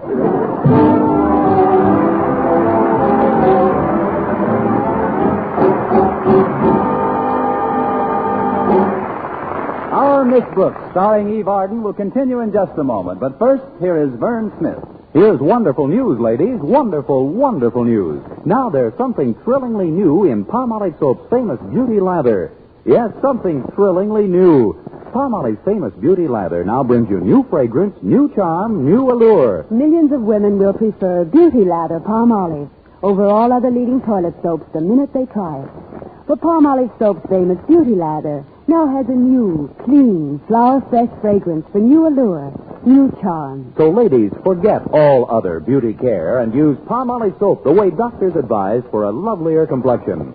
Just stop improper cleansing and instead wash your face with Palmolive Soap 3 times a day, massaging Palmolive's wonderful beauty lather onto your skin for 60 seconds each time to get its full beautifying effect. Then rinse. That's all. All types of skin, young, older, oily, respond to it quickly. Don't wait another day to try Palmolive's beauty lather. You'll be thrilled by its new fragrance, new charm, new allure. Thrilled again by the fresher, brighter complexion doctors prove may soon be yours. For new loveliness all over, use big, bath-size Palmolive in tub or shower.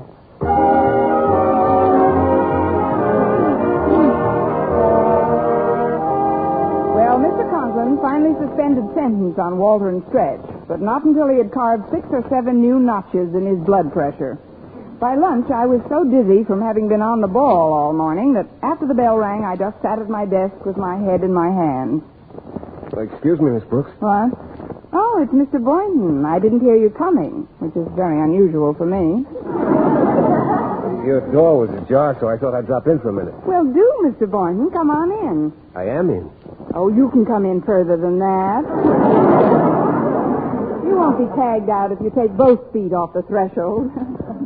I just wanted to ask you to lunch, Miss Brooks. The cafeteria has meatballs today. You're just incurably romantic, aren't you? I'll be glad to come. That is, if Mr. Conklin isn't up there on an inspection tour. Inspection tour? What do you mean, Miss Brooks? If they know what's good for them, the lamb chops will be wearing trousers instead of those little paper panties. He's really on a clothes kick, Mr. Boynton. Well, you needn't worry about Mr. Conklin anymore today, Miss Brooks. I just saw him a minute ago, and he told me he was going over to the Board of Education to see Mr. Stone. Mr. Stone, the president of the board? Maybe Mr. Conklin's been called up on the carpet. No, the Board of Education hasn't got a carpet. Just nice cement floors and an early American whipping post for naughty teachers. I don't know what this is all about, Miss Brooks, but I'm sure you'll feel a lot better after you've had something to eat. I guess so, Mr. Boynton. Excuse us, Miss Brooks. Oh, hi, Mr. Boynton. Oh, hello, Walter. Stretch. Hi, Mr. Boynton. What can I do for you two that hasn't gotten me into enough trouble already? I just wanted to explain about the dress I borrowed from Harriet that belonged to you. In taking it off, my massive shoulders kind of shredded it. See? Oh, great. Well, it's no good to me now. Just hang it neatly in the nearest wastebasket. We thought maybe you'd want to go to lunch with us, Miss Brooks. Today is meatball day. Don't tell me you're going to dress up like meatballs now. No, Miss Brooks. We're just going to eat. You want to come? Oh, thanks just the same, Walter, but I promised to have lunch with Mr. Boynton. I'll just close up this desk, and we're off for lunch. That's what I say. Just mail me a meatball special delivery. A bad rip, Miss Brooks? Oh, no. Very good. All the way. Any suggestions? Oh, this is terribly embarrassing. I'd better go get you a sandwich until you can get your skirt repaired. Please bring a sandwich with plenty of lettuce. Lettuce? Yes, I may have to wear some. Walter, you try and find Harriet. She may be able to loan me something to wear. Okay, Miss Brooks. Stretch, you stay here and keep Miss Brooks company till I get back. All right, Walter. Well, here we are. What do you want to do, Miss Brooks? Well, we can't dance, Stretch. Let's try to think. That is, let me try to think. I got an idea, Miss Brooks. Not so loud, it'll get away. Harriet Conklin always leaves her gym bloomers in your coat room when she's not taking phys ed, doesn't she? Why, yes, I believe she does. Then if you change into them, I could take your skirt up to the domestic science room and have it sewn up by the time lunch period is over. Stretch, I've been underestimating you grossly. I can't for the life of me see how you didn't get a mark of at least 12 on the midterms. Well, how do I look in Harriet's gym bloomers? That's how I thought I'd look. I'll just sit up real close to the desk like this, and nobody will know the difference. Well, I'll take the skirt over to the... So, we meet again. Oh, hello, Mr. Conklin. This is an informal call, Miss Brooks. You needn't bother rising. Don't worry, I won't. I mean, how is everything, Mr. Conklin? I just wanted to tell you... Snodgrass, what are you doing with that skirt over your arm? Skirt? Now, see here, young man. I've had about enough protest gestures for one day. Hand it over. Oh, but Mr. Conklin, it doesn't belong to him. Then to whom does it belong? It belongs to him, all right. He looks lovely in it. This has been a very confusing day for me, but I'm trying to control myself. Hand over the skirt, boy.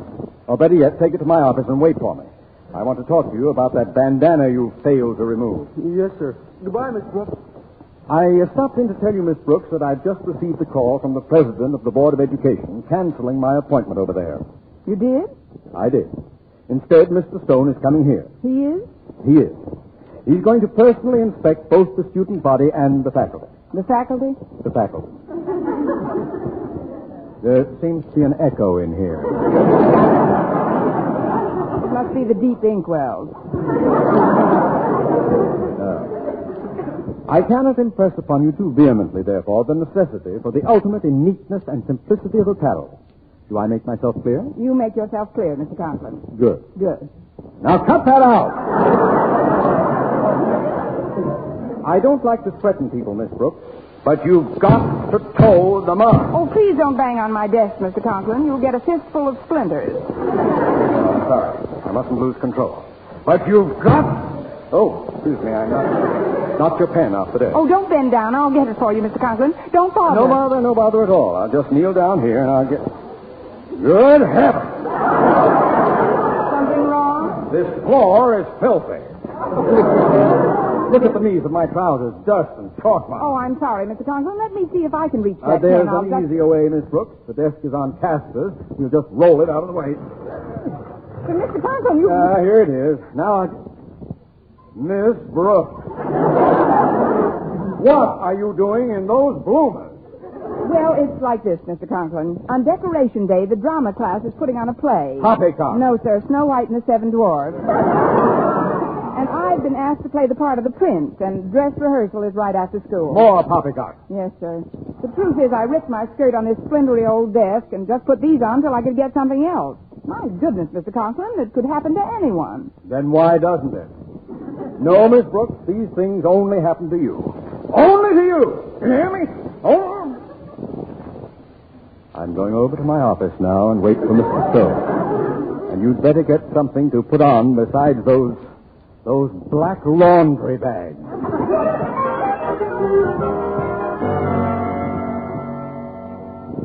And so, Snodgrass, nuts or no nuts, Mr. Stone must not see you wearing that bizarre headdress. You understand? Yes, sir. I'll cut it off with the scissors. What's the errand you want to run for me, sir? Oh, I want you to run one for me. I want you to take my trousers over to the domestic science class and tell Miss Atterbury to sponge the chalk marks off the knees and give them a neat pressing. Now, you just stand right outside the door here, and I'll drop the trousers over the transom. All right, Mr. Conklin. Are you directly under the transom? Yes, sir. Good. I'll just be a minute. How are you, Stretch? Hello, Harriet. Did you find anything from Miss Brooks, Walter? Not a thing that would fit her, Stretch. Gosh, Excuse me, Walter, but isn't that Mr. Stone's car pulling up in front of the school? Yeah, I think it is. Mr. Stone? Gee, I'd better beat it. I don't want him to catch me in this bandana. I'll come back after I cut it off. So long. I don't see why all this fuss is being made over what we wear. Well, that's not important right now, Harriet. I wish to heaven we could find something for Miss Brooks to wear. She's the one who Oh, Walter! Something just landed on your head. Oh, what do you know? It's a pair of pants. I'll take them over to Miss Brooks right away. But I don't understand. A pair of pants couldn't just come flying down. Harriet, please.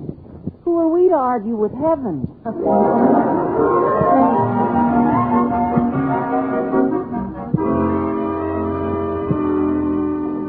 Well, they're a little dusty, but they're better than the bloomers. You look like an ad for trims in those slacks, Miss Brooks. Real slim. Of course, you don't fill them out all over, but... Why don't you take a couple of geography books and put them in... Never mind. I only have to wear them until I can get my torn skirt out of Mr. Conklin's office and have it fixed. Right now, though, he's still too angry. Well, I cut the bandana off. Now I can... Say, what are you doing in Mr. Conklin's pants, Miss Brooks? Mr. Conklin's pants? Yeah.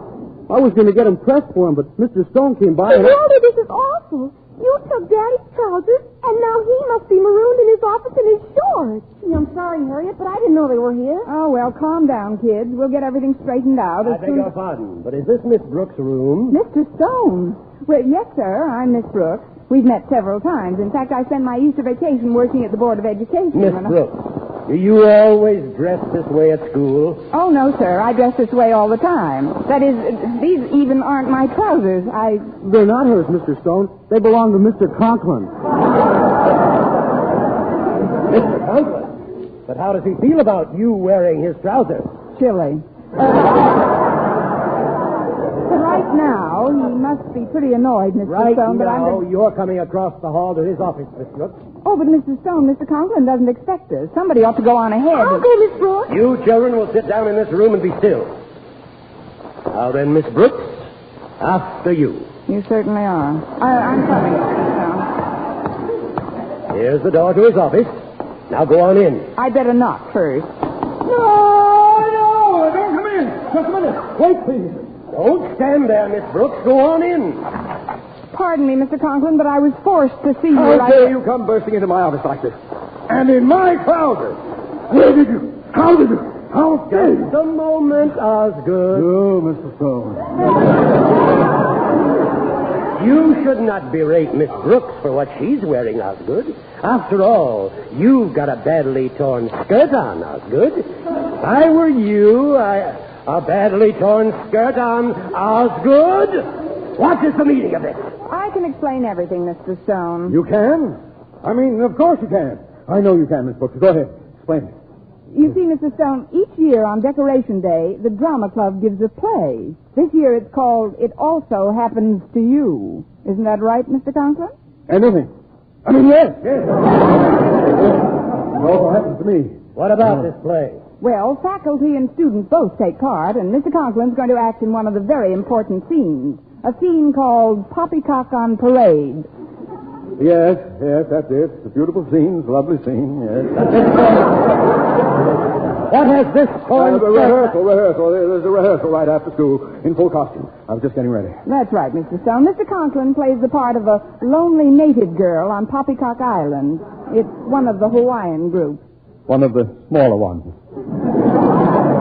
What is all this? If you're pulling my leg off, good, I'll... Oh, I don't think Mr. Stone is convinced you're a thespian, Mr. Conklin. Perhaps you'd better do the little dance you do in the show.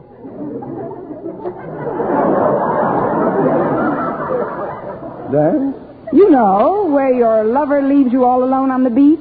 I'll supply the music, Mr. Conklin. Oh, you'll love this, Mr. Stone. It's done to the theme song of the play. It also happens to you. Whiff, Mr. Conklin.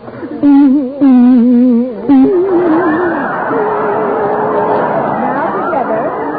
It also happens to you.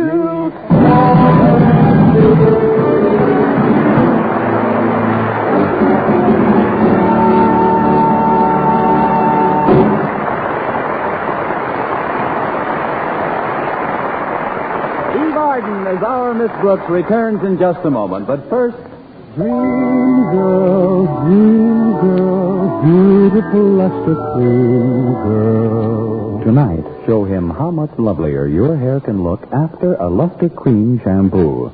Only Luster Cream brings you Kay Daumit's magic formula blend of secret ingredients plus gentle lanolin.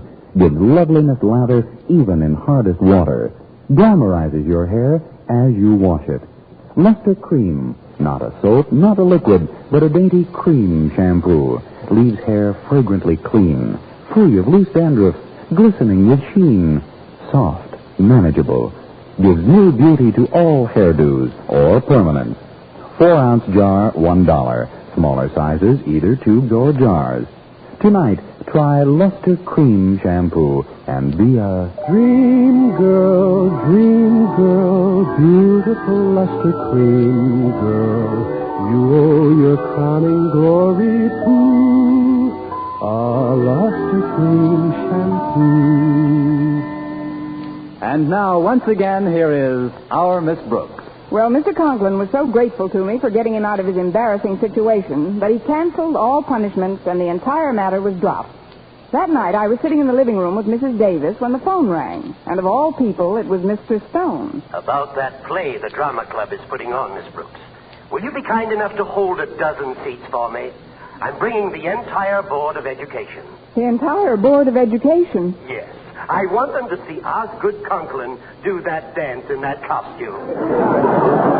I'll be looking forward to seeing you too, Miss Brooks. Where will you be after the show? Mr. Stone, if Mr. Conklin does that dance in that costume, I'll be swimming like mad for Poppycock Island.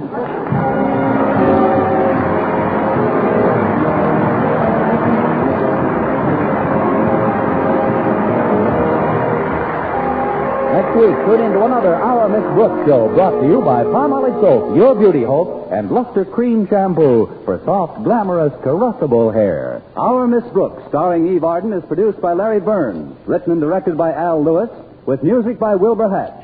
Mr. Boynton is played by Jeff Chandler, Mr. Conklin by Gail Gordon. Others in tonight's cast were Jane Morgan, Dick Crenna, Gloria McMillan, Leonard Smith, and Earl Ross.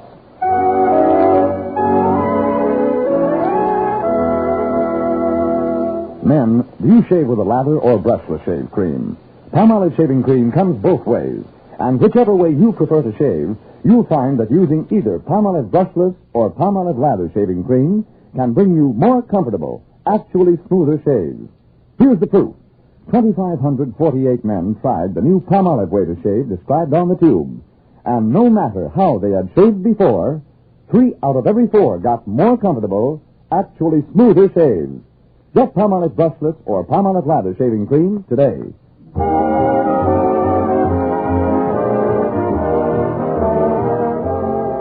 For mystery liberally sprinkled with laughs, listen to Mr. and Mrs. North, the exciting, fun-packed adventures of an amateur detective and his beautiful wife. Tune in Tuesday evenings over most of these same stations. And be with us again next week at the same time for another comedy episode of Our Miss Brooks. Bob Lamont speaking. Stay tuned now for Life with Luigi, which follows over most of these stations. This is CBS, where 99 million people gather every week, the Columbia Broadcasting System.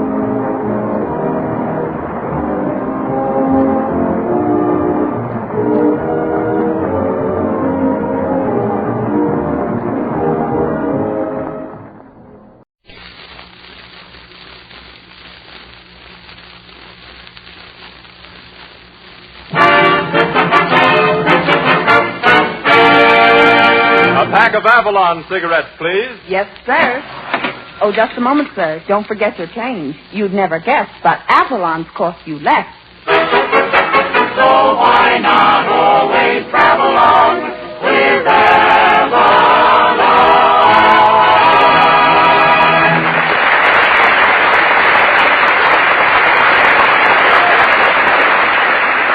Good evening, friends. Good evening. This is Del King saying welcome to Avalon Time with Kirk Massey, Edna Stillwell, Jeanette, the Avalon Chorus, Bob Strong and his orchestra, and radio's red-headed ragamuffin, Richard Red Skelton. The orchestra opens the program with I'm Sorry for Myself.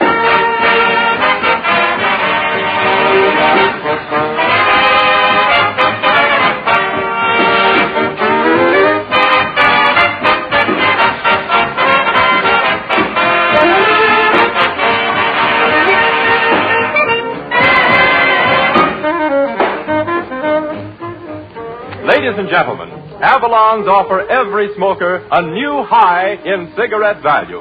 Avalons are quality cigarettes.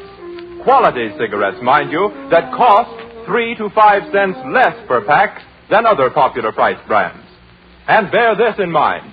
That repeated saving of 3 to 5 cents on every pack you smoke will net you many, many extra dollars in mighty short order. But without knowing, you'd never guess Avalons cost you less. They're 100% union-made from the choicest Turkish and domestic tobaccos. Never has a price so low bought this superior Avalon quality, a quality that's unsurpassed. Avalon certainly deserve a trial. Why not get a pack tonight?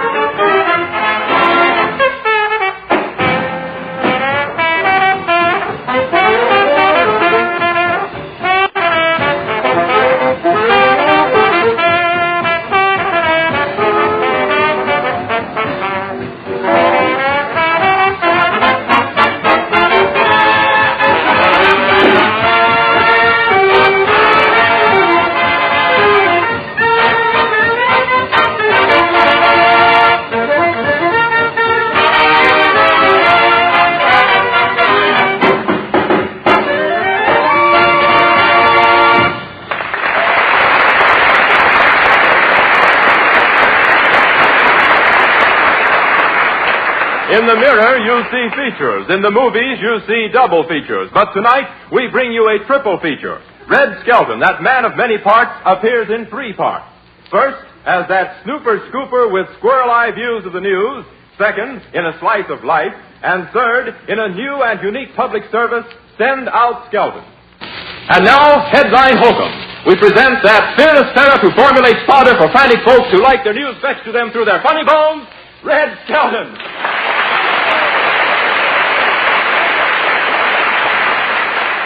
Thank you very much, and good evening, ladies and gentlemen. And now for the news. Washington, D.C. 5 noted scientists fly to Washington to do research work on 60 cases of sleeping sickness. I could cure sleeping sickness in Washington with 3 words. Congress is adjourned. Funny thing, everybody picks on the congressman, you know. Did you ever see a congressman being sworn into office? First they're sworn in, and then they're cussed out.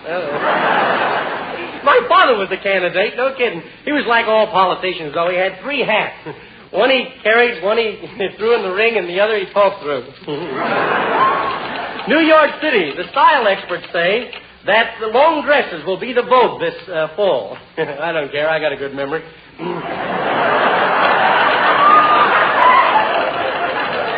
Chicago, Illinois. Dizzy Dean hits the headlines again this week. This time it's no glass-top table, though. It's just a glass arm. There's a rumor in Chicago that the Cubs are going to trade Dizzy Dean. They're going to trade him for Ann Sheridan. They want somebody with more curves. Shopping news from coast to coast. All the department stores from coast to coast have started their annual August bargain sale. You know why they have those sales in August? That's so you'll be out of the hospital by Labor Day. You think I'm kidding? Say, some of those women are so rough that the stores have installed a new system. Every 15 minutes they call time to carry out the men. I was at one of those sales this afternoon, boy, and those women really tore me down. I said to the floor walker, where can I buy a tie to match this shirt? He says, what shirt? A special news bulletin. The Titanic sinks. How'd that get in here? Well, that's about all for tonight. I had more news for you tonight, but I rode over here on a streetcar, and my newspaper that I was reading got off at State Street. So, Jeanette will sing in the middle of the kiss. I'll be right back. Middle of a dream. Sing it, Jeanette.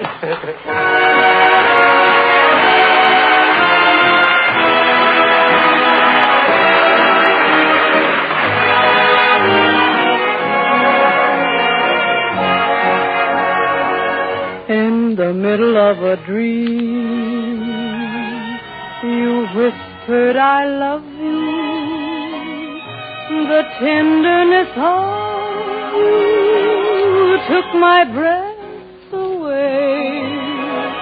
In the middle of a dream, I stood there before you. The words I adore you were all I could say. Right from the start, my hopes were heaven-bound. My troubles were past. Deep in my heart, I felt that I had found my future at last. But as strange as it may seem, my heart was mistaken. Why did I awaken in the middle of a dream?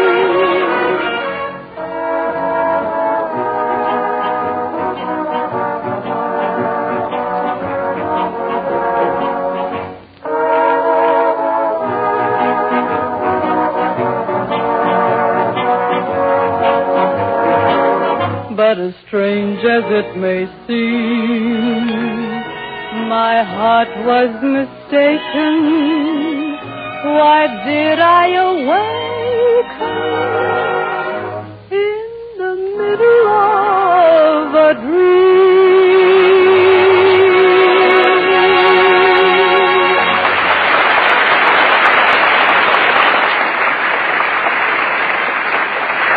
That was Jeanette singing in the middle of a dream, and very pretty, too. Say, Red, what's this other new department we're starting tonight? Well, it's called A Slice of Life. It's a short playlet of things that happen in everyday life, things that you do and that I do. In fact, everybody does. Well, what's the first one about? Well, tonight we present the case of a very bashful boy who's taking his girl home, see?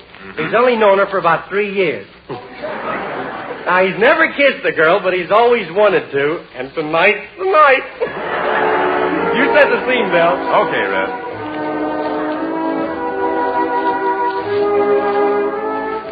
The time, 10:30. The place, somewhere in your city, a boy and girl are just approaching the steps of the girl's home. Well, here we are. Got you home early, didn't I? Yes, and I had a lovely time. Did you like the show? It was good. Good, wasn't it? Uh-huh. Yeah. Well, look, I like that theater over there. I like those old pictures they show. What was the name of the one tonight? Let's see. It was Strange Inner Tube or something like that. Well, I got to go now. I got to get up early in the morning, go get my relief check cashed. Well, aren't you going to... Oh, well. Good night. Well, just a moment. I've got something to ask you, if you don't mind. Yes? What? Well, it's nothing much. Well, what is it? Well, would you mind if I... Well, that is... Gee, you have pretty teeth. Are they yours? I meant to say, do you wash them yourself or do you send them out? What I'm... Say, who's out there? Uh-oh.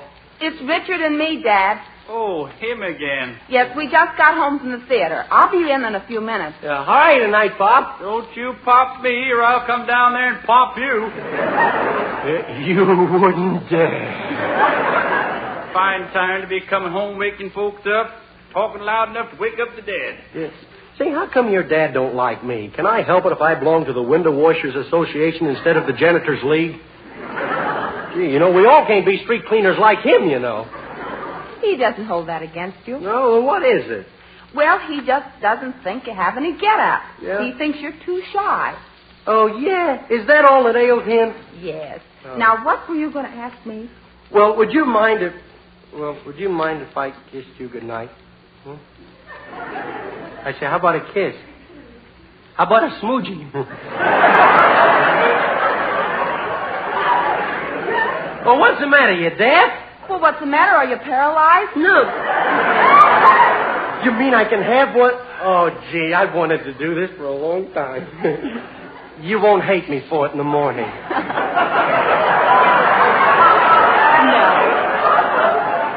You won't tell anybody? No. You know how those things spread.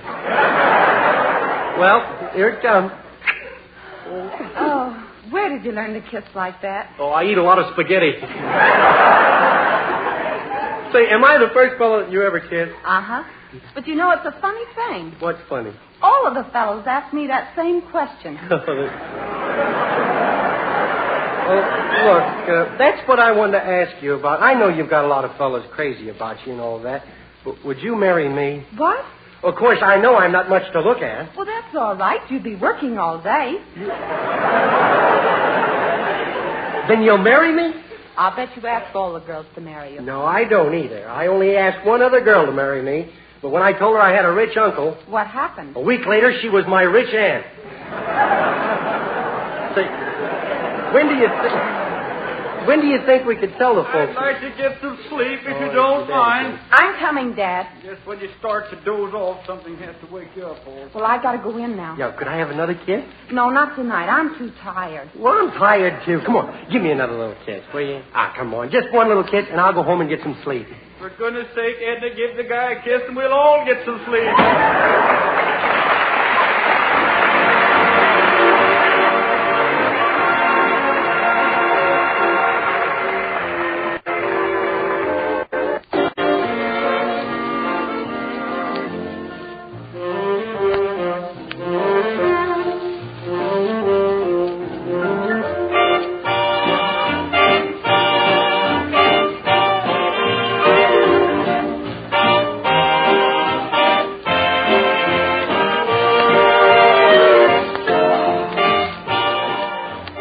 Bob Strong and the Boys with one of the nation's top tunes, White Sails.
Ladies and gentlemen, Red Skelton has started a new service to the public called Send Out Skelton. He's the last of the jack of all trades, and he'll do anything, anywhere, anytime. In fact, he'll do anybody. Here he is in his new office with his secretary, Edna Stillwell. Well, you see, Miss Stillwell, it's all very simple. If somebody wants the day off from his job, he just calls me up and I take his job over for the day. Now, do I make myself plain? Not only plain, but simple. Yeah. It's a great idea, though. You know, I'm known as the jack of all trades. Didn't you ever learn any particular trade? No, but I wish I had. If I'd have learned some trade today, I'd know what kind of work I was out of. I'll take that. Hello? This is the send-out skeleton service. Yes. You want me to substitute for you as a mountain climbing guide? Swell. Old Baldy, eh? I'll be right over. Oh, sure, I'll be right out. Don't worry. You a mountain climber? Sure, I'm a terrific mountain climber. Yeah, why, every flight of stairs you climb, you need artificial respiration. Well, don't you worry about me. Now, you stay here and take care of the office. They want me to be up there right away. So I got to get over to old Eagle Bull, so I must be off. You said it.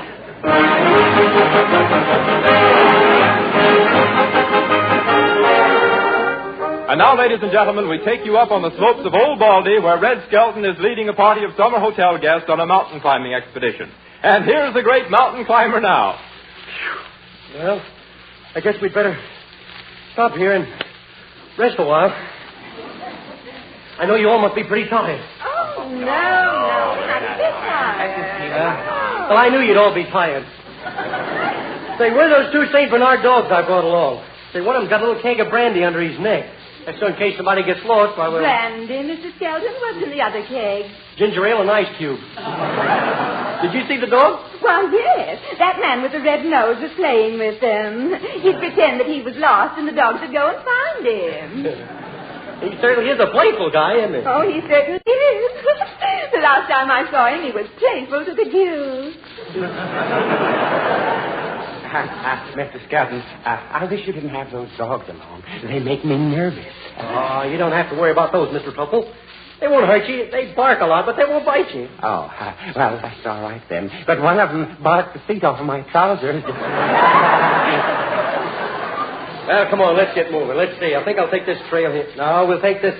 Now, which one is it? Look, over there's a gypsy camp, folks. I'll go over and see if they can give us the directions. I'll be coming around the mountain. Oh, Gypsy. Oh, Miss Gypsy. Miss Gypsy there. What's the trouble, if you'll be so kindly? Well, I'm looking for a gypsy. You happen to be addressing none other than Gypsy Rose Levy.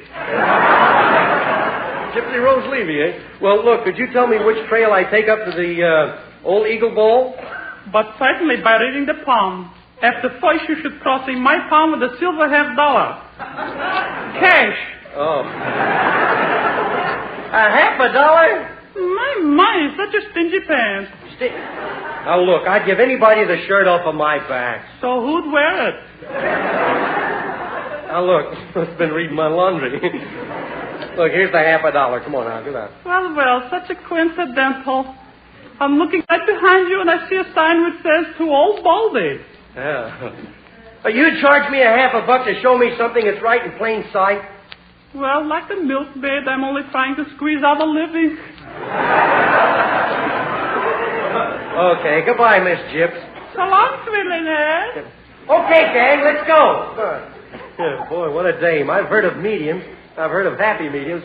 That's the first time I ever ran across a slap-happy medium. Say, Mr. Skelton, they tell me there's some big mosquitoes up here. Big? Say, to give you an idea how big the mosquitoes are, do you see that stork over there? Yeah? Well, that ain't no stork. It's pretty wild country, though. Why, just this morning, near the hotel, my uncle shot a wildcat in his pajamas. In his pajamas? Now, how do you suppose a wildcat got in there? Mr. Skelton, I just got a mosquito bite. Oh, don't let a little thing like a mosquito bite bother you. Oh, well, I know I shouldn't complain, but it's right on the place where I got that poison ivy on top of my sunburn. Well, here we are, folks, right on the edge of old George's Gorge.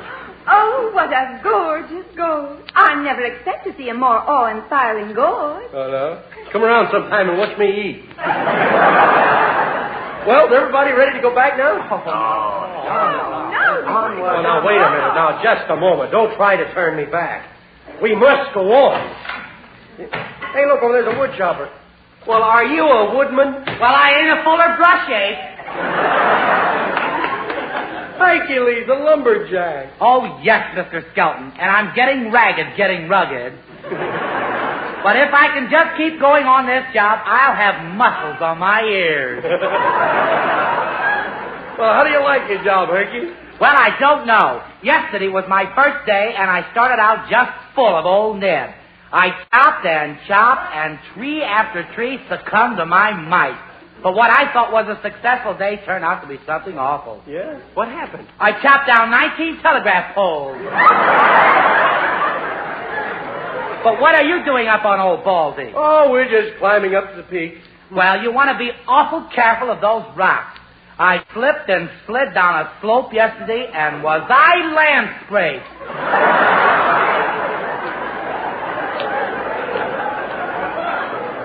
Well, we'll be seeing you, Herky. We got to push along now. Okay, Mr. Skelton. I got to get back to work anyway. I'm working on Christmas trees now, and there's only 110 chopping days till Christmas.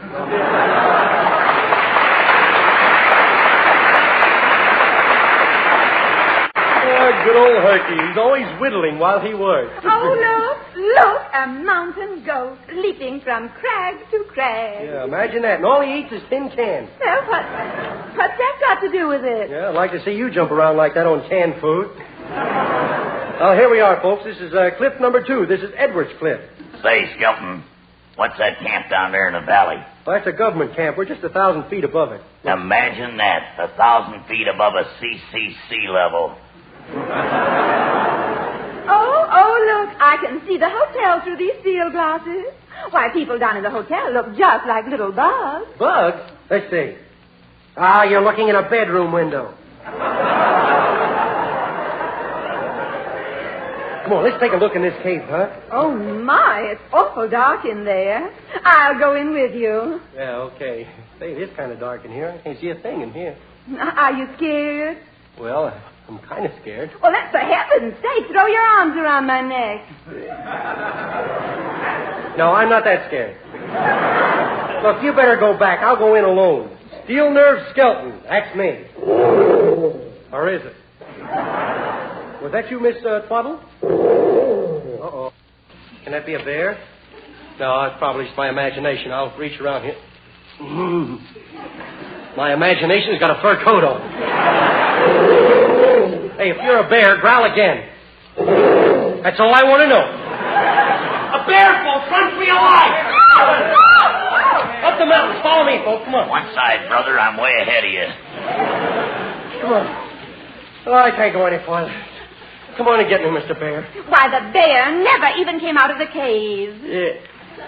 Yeah. I knew it all the time. That's just a little trick of mine to get you to finish the trip up the top of Old Baldy. Oh, and isn't it beautiful? Look at that view. See how beautiful down there in the valley. Yeah. Lovely, isn't it? Oh, it's beautiful down there. You folks think it's beautiful down there? Oh, yes. Oh, it's wonderful. Just wonderful. Well, if it's so beautiful down there, what do you want to come up here for?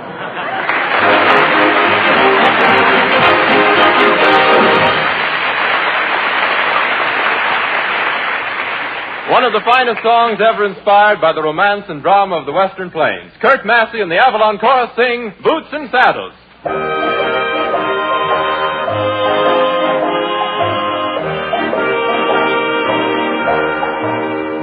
Take me back to my boots and saddle. My saddle.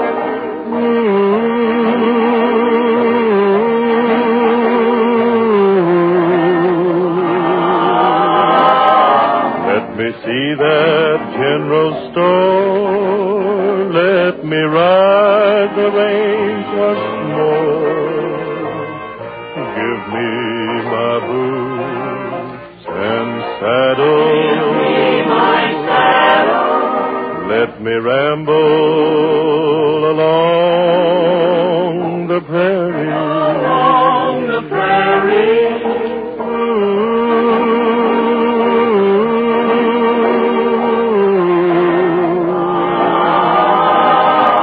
Roping steers on old Bar X. with my buddy Slim and Tex. Give me my boots and saddle. Got a hankering to be with the banjo on my knee, strumming a pretty western tune. There's a gal in Cherokee, and she's waiting there for me. Oh, waiting beneath the Texas moon. Take me back to my boots and saddle. My saddle.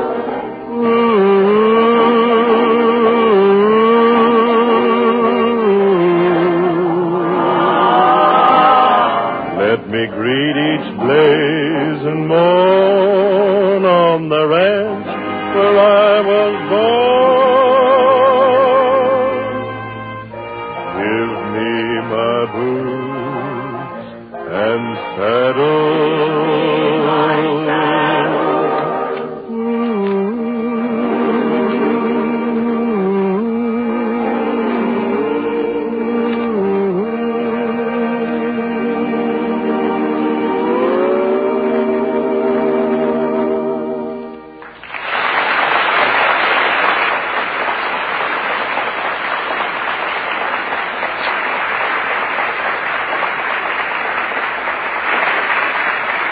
Ladies and gentlemen, just before the broadcast tonight, I was talking to Roger, the fiddle player. I asked him if he smoked Avalon cigarettes, and he said... And when he said yes, I asked him what he really thought of them. He replied... That's right.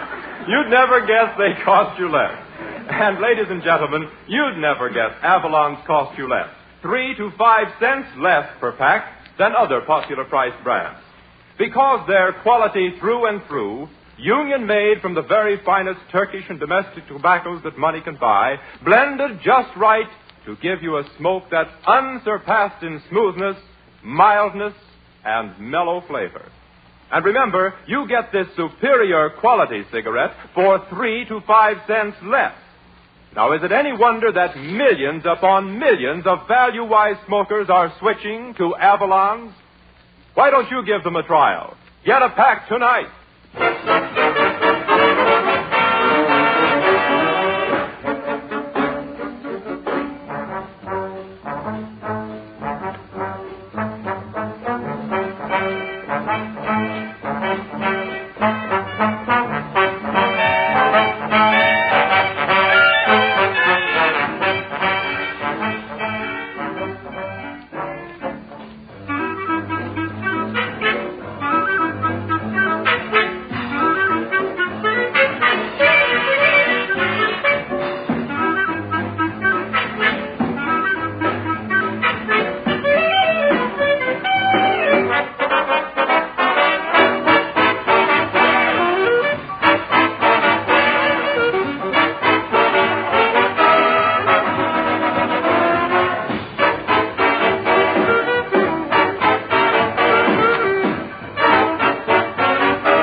Looks like it's time to lock her up and put her away. Yes, sir. Tempest really fidgets, doesn't it? Oh, yeah.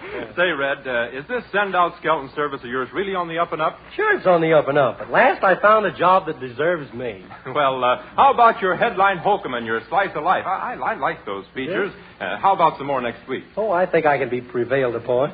Good night, Dell. Good night, everybody. We'll see you next week.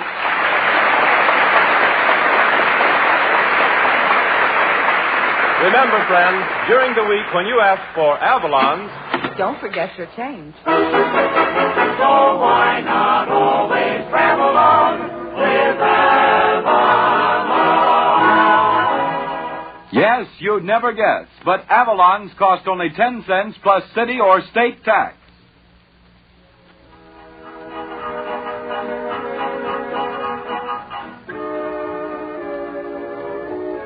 Be with us next Saturday evening at the same time when the Brown and Williamson Tobacco Corporation will again present Avalon Time. Del King speaking. Good night.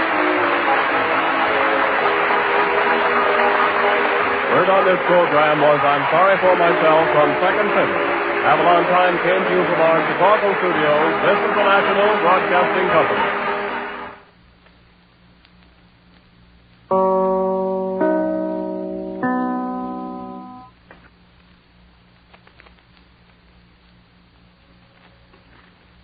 WEAF, New York. Ladies and gentlemen, the secret word tonight is table. T-A-B-L-E. Really? You bet your life.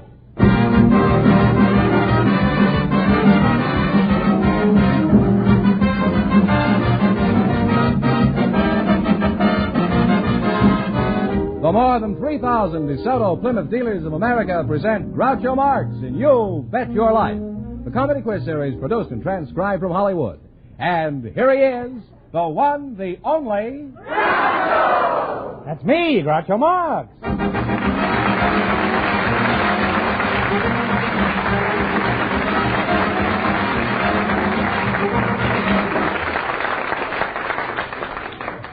Well, here I am again with $2,500 for one of our couples. Fenneman, who's supposed to try for it? We invited some Swiss war brides to the program tonight, and just before we went on the air, our studio audience selected Mr. and Mrs. Warren Oakes. And here they come now. Folks, come on over here and meet Groucho Marx. Welcome, children, for the DeSoto Plymouth dealers. And if you say the secret word while we're talking, you'll win $100 in cash. It's a common word, something you'll find around the house. Claire and Warren Oakes, is that right? That's right. Oh, you're a Swiss war bride? I am. You're a very pretty one. You're the groom, I presume. That's right. You're not quite as pretty, huh? But you're a fine, manly-looking fellow. Oh, huh? thank you. Where are you from, Warren? I'm from the Mile High City of Denver. Where? Denver, Colorado. Mm-hmm. What did you say before it was? The Mile High City. How do you know? Did you measure it? Well, I was told. Oh, believe everything that you're told. What sort of work do you do, Warren? Well, I'm in the advertising business for Acme Beer. Oh, is that so? Their display department. Yes. I don't remember a Swiss war. When was that, Claire? You say you're a Swiss war bride. Switzerland hasn't had a war since 200 years. Is that so? Well, for a Swiss war bride, I must say you hold your age very well. You don't look a day over 190. Where are you all from? No, that's that silly guy from Switzerland. Where are you from? From the Welshire district. The what's that? The Welshire district. Welshire district? Oh, that sounds like it's in Wales. Huh? It's a part of Los Angeles. Oh.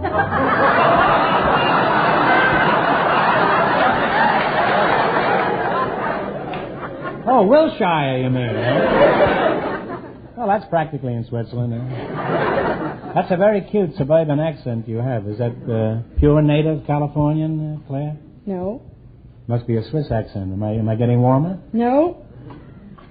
Don't be so emphatic. Stumble a little, eh? So I'll have company. What do you mean it isn't a Swiss accent? Why isn't it? I couldn't have a Swiss accent as we don't have any Swiss language.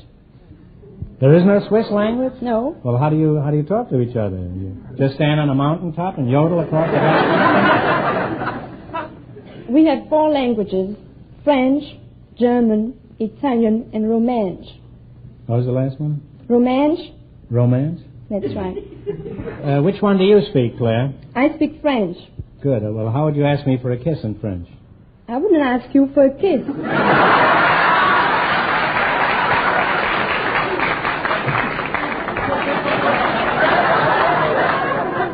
Well, why not?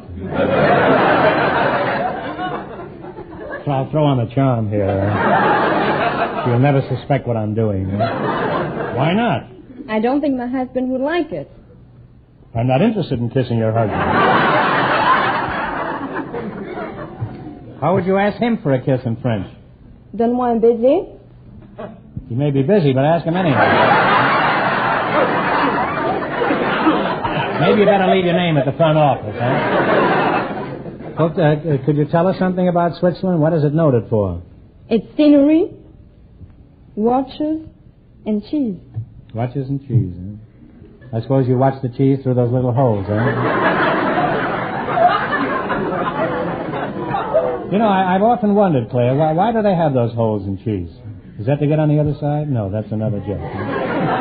Why do they have those holes in cheese? Why not? I say everything twice, so the first time, just ignore it, huh? And if you're smart, you'll ignore it the second time, too. Now, why do they have those holes in cheese? That's the third time, and I'm pretty sick of it myself now. Why not again? Why not again? Well, that's as good an answer as any. Why not? Why not have holes in everything? Why not have holes in donuts? They have them. They have holes in... Really, that's me. Too little and too late, huh? I knew they had holes in socks, but that's just a personal...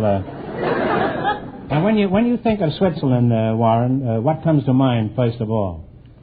Well, I think that above all is beautiful scenery. What else do you think of when you think of Switzerland? Secondly, I think of the wonderful cleanliness of the country. Is that all that Switzerland means to you, Warren? Wasn't there something else in Switzerland that you'll never forget? Well, there is something. That's the beautiful cows. What was that? Beautiful cows. Beautiful cows, huh? That's right. They have big bells around their necks. They have bells around their necks. I'm afraid you're not very romantic. I was thinking of Claire, but if you'd rather think of cows, I'll think of Claire. Now, Claire, in America, when a girl wants to find herself a beau, she just goes to the nearest drive-in. How do the girls get a man in Switzerland? In Switzerland, we have clubs. Well, that sounds effective.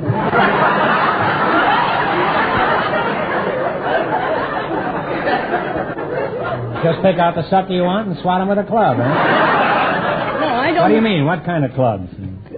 I don't mean that. We have social clubs for sports. For sports? That's right. Well, you're saying the same thing over again in different words. Now, just one more thing, Claire. All Swiss are traditionally good yodelers. Can you yodel? No, I can't. You can't? Can you sing any kind of Swiss songs? Oh, I could sing you a Swiss nursery rhyme. I'd like that. I'd like that. Ainsi font, font, font, les petites marionnettes. Ainsi font, font, font, trois petits sourds et puis s'en vont.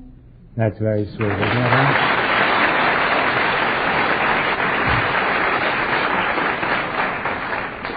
And now, if you'll put a diaper on me, I'll go to bed.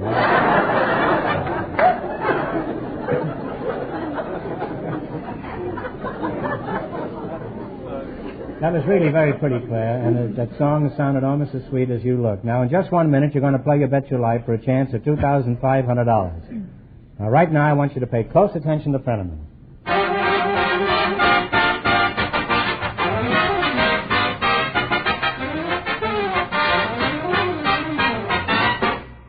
We all get a real feeling of pride in the car that we've bought for our family's use and enjoyment. And believe me, the DeSoto Plymouth Dealers of America are just as proud of the two fine cars that they make available to the public. DeSoto is a stunning car to look at, a most comfortable car to drive. It's a car that's been engineered to bring the American motorist the best of everything. For example, take DeSoto's brakes.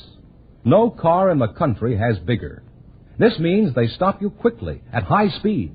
And they stop you with little effort, because they respond to the slightest of pressure on the pedal.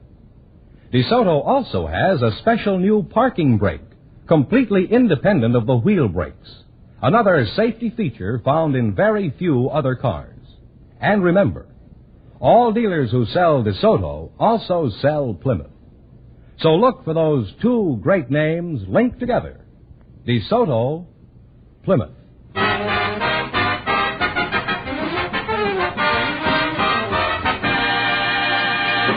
Now, let's see if you two will get a chance at the $2,500. Fenneman, explain the rules. Each of our three couples has $20.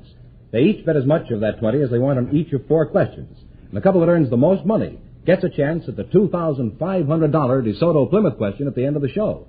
You see, our other two couples are in a waiting room off stage, so they don't know what's happening out here. All right, now here we go. Let's see how high I can build you $20. You selected foreign monetary units as your category. Here's your first question. How much of the 20 will you risk? 10. 10. All right. What is the monetary unit of Mexico? Pesos. Peso is right. And they're off to a good start, Groucho. They have $30. You're up to a flying start. Remember, you're going for $2,500. How much of the $30 will you bet? 25, 20, 25. 20. Okay. I know who's the boss in that outfit, huh? What is the monetary unit of Italy? The lira. The lira! You folks are really climbing now. You have $50. Yes, they have $50. That's king lira. Now, here's your third question. How much will you bet? 40. Now, what is the monetary unit of Russia? The ruble. The ruble is right. Now, they're really on their way now. They have $90. All right, you got $90, and here's your last chance to beat the other couples. How much of the 90 are you going to go for?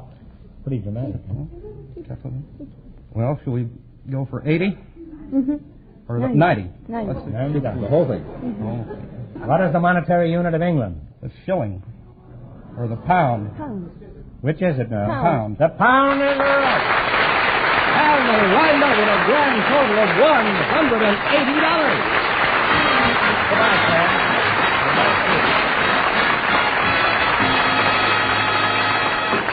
Thanks and good luck from the DeSoto Plymouth dealers. Groucho, the secret word is... Just call me Mr. Marks if you don't mind. Mr. Marks, the secret word is... Call me Groucho. Mr. Groucho, the... Call me Mr. Marks. The secret call me word... Charlie. I'm sick of both of them. Harpo, the secret word is... Now I can't talk. Oh, God. Hey, what's the matter? You're not calling me Chico, right? It's table. Chico is a table? What kind of nonsense is this, huh? Well, I was trying to... Take me your business, pen. All right, I will. I'm not getting paid for being funny. It's right down here. We invited some home economics teachers to the program tonight, and just before we went on the air, our studio audience selected Miss Rosabelle Murchison. Her partner is a typical husband from the audience, Mr. Robert Farnham. Folks, come on over here and meet Groucho Marx. Welcome to You Bet Your Life. And if you say the DeSoto Plymouth secret word, you'll divide $100 in cash. It's a common word, something you'll find around the house. Mrs. Rosabelle Murchison, is that right? That's correct. You're married, Rosabelle, then? Yes, I am. Unfortunate. What does your husband do for a living? He's an attorney. Even more unfortunate. A home economics teacher and a typical husband, eh? Robert Farnham? That's me. You're the typical husband, eh, Robert? Yes. I guess so. You guess so, huh? Typical husband, all right. No mind of his own.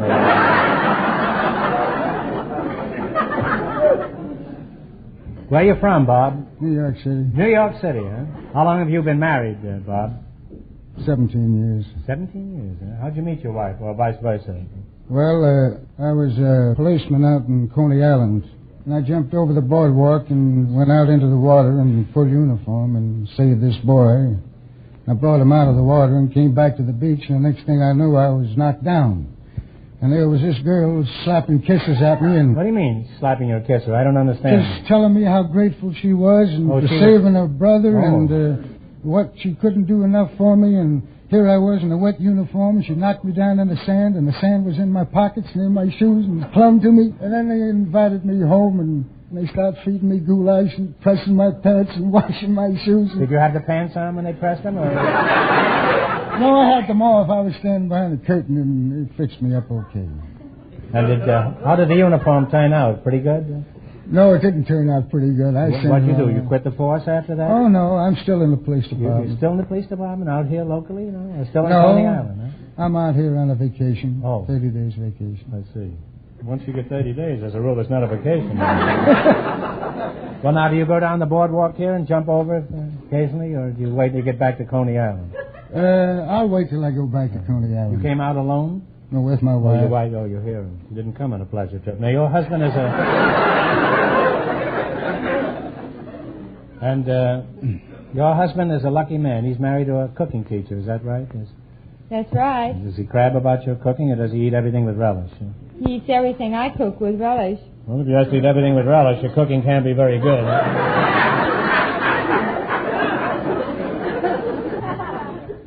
Now, how do you go about teaching your pupils to cook, Rosabelle? What's the first thing you do? Well, the first thing that we do in the laboratory is acquaint them with all the utensils, such as a casserole, the double boiler, the frying pan, the spatula. You forgot the most important thing. What about the can opener?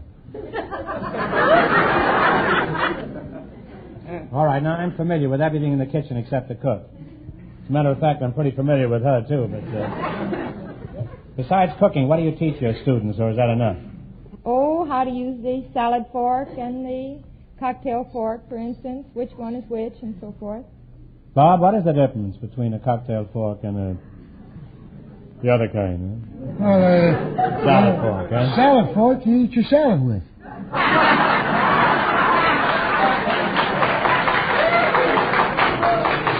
Oh, that's logical. And you drink your cocktails with a cocktail fork, huh? Besides that, the 3 cocktails, who cares? Huh?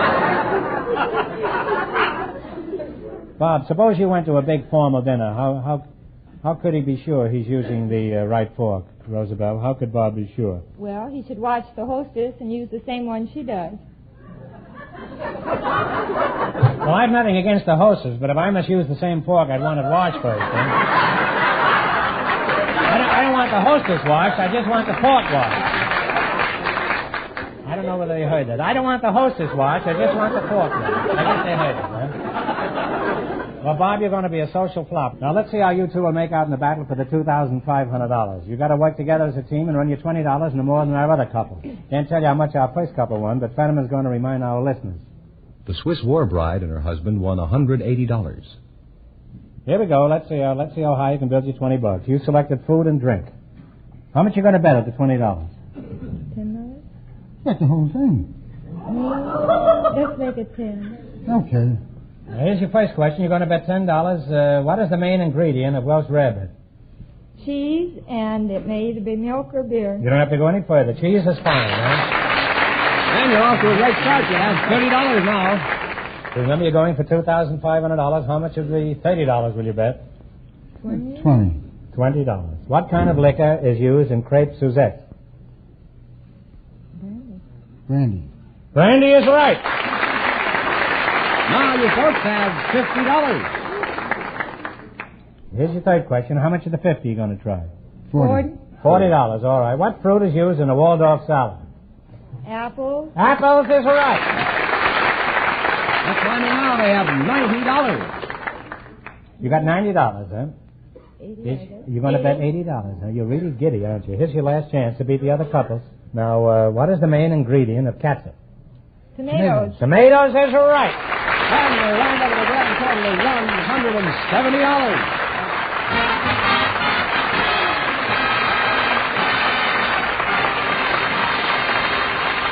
Thanks and good luck from the DeSoto Plymouth dealers. Thank you.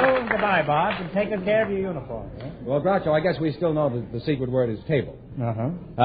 Just before we went on the air, we went searching through our audience tonight for people with unusual occupations. And here come the two who were chosen to be on the program, Miss Margie Dean and the Sideburn Kid. Come on over here, folks, to meet Groucho Marx. Welcome for the DeSoto Plymouth dealers, and if you say the secret word, you'll split $100 in cash. It's a common word, something you'll find around the house. Miss Margie Dean, eh? That's your name, and the Sideburn... Oh, I hadn't seen you before. Huh? How long have you been out here? Sideburn Kid, huh? Yeah. All right, Sideburn, come out from one of those bushes. I see you. What's your real name? The Sideburn Kid. I mean your real name. Well, everyone calls me the Sideburn Kid.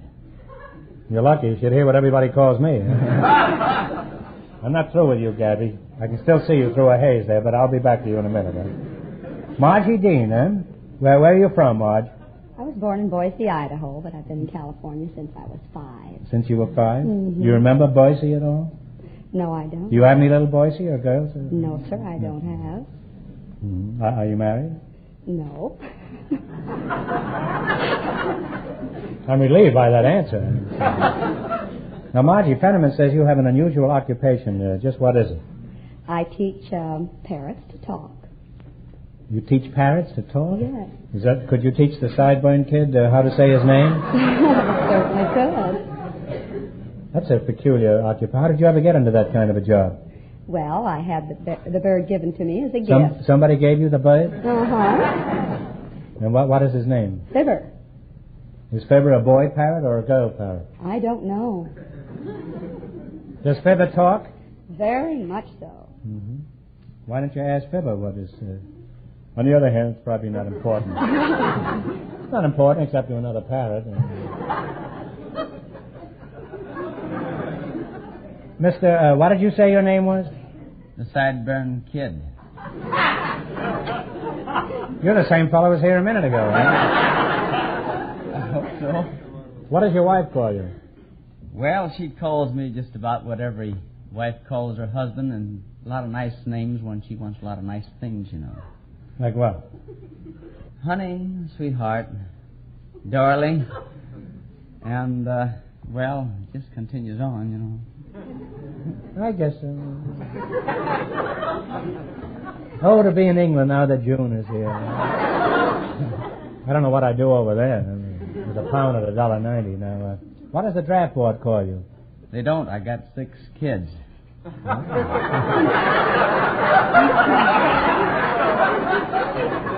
Well, you're more valuable to the Army by being a civilian. Well, Kid, I'll just call you Kid, huh? That's all right. From your cowboy hat and cowboy pants and cowboy boots, I imagine you're a streetcar motorman. Is that right? No. Well, seriously, what is your profession? No, I twirl the ropes and I'm a bullwhipper. A bullwhipper? Isn't that against the law, whipping bulls? No, I don't whip bulls. I take my rope and use it to cut objects from people's hand, use it to do tricks, and use my rope to do tricks. I see. Could you teach me? Yeah, I can teach you. How?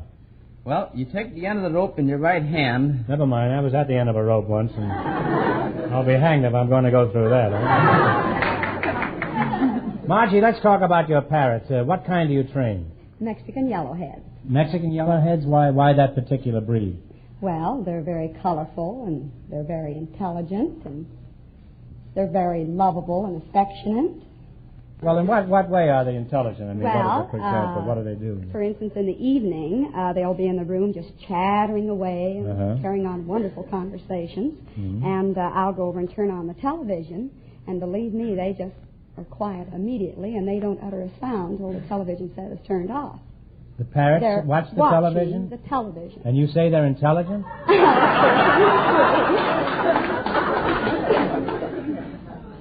Now, Sideburn, what did you say your real name was?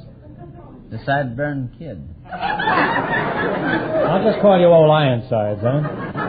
Why are you called the Sideburn Kid? Well, I'm called the Sideburn Kid because I grow the sideburns. I didn't think it was because you wore shin plasters, huh? Why did you grow the sideburns?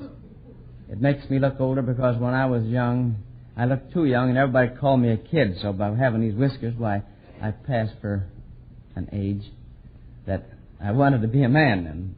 I see. Well, wouldn't it have been simpler to grow a mustache? Well, everybody wears those. That's kind of common, I thought.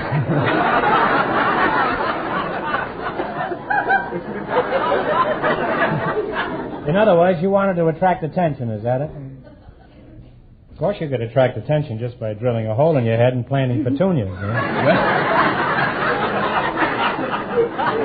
I never thought of that. Well, you're a couple of good sports, and if I ever need a parrot with sideburns, I'll call on both of you. Now, you're going to play your bet your life. You beat our other two couples, and you'll get a chance at the $2,500 DeSoto Plymouth question. I can't tell you how much our other couples won, but Fenneman's off stage to remind our listeners. The Swiss war bride and her husband are still ahead with $180. Here we go. Let's see how high I can build you $20. You selected the young of animals and birds. Is that right? Right. You have $20. Here's your first question. How much will you bet? Well, let's see. No, we won't bet at all. We didn't have anything when we came in here. Let's go 50-50. Let's bet $10. Okay, Tiger. Here's your first question. $10. What is a young lion called? A lioness. One answer between you now. Decide on one answer between you. Talk it over with him, huh? Okay. Now, a cub is right, huh? Well, on the way, they have $30. They finished in last place in the National League. Now, remember, you're going for $2,500 tonight. How much is the 30 you're going to go for? 25. 25. What is a young goose called?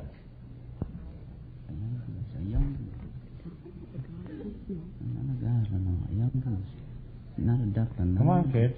Young goose. What is it called? Time is wasting, eh? What is it? Young goose. Duckling? Oh, Can't get Goose. It's a gosling. I think you almost... They have $5 now, Groucho. That's a shame. I'm terribly sorry, but... $5, huh? That's life. It's also $5. Here's your third question. What is a young horse called? A colt. A colt is right. Huh? Well, you're climbing again. Oh, you have climbing. $10. You've got $10 now. Here's your last chance to be the other couples. How much of the 10 will you go for? What do we got to lose Just as well get it all. All right. All of it? What is a young cow called? Calf. A calf is right. And they wind up with $20. And that means that the Swiss war bride and her husband with $180 get the chance at the DeSoto Plymouth $2,500 question.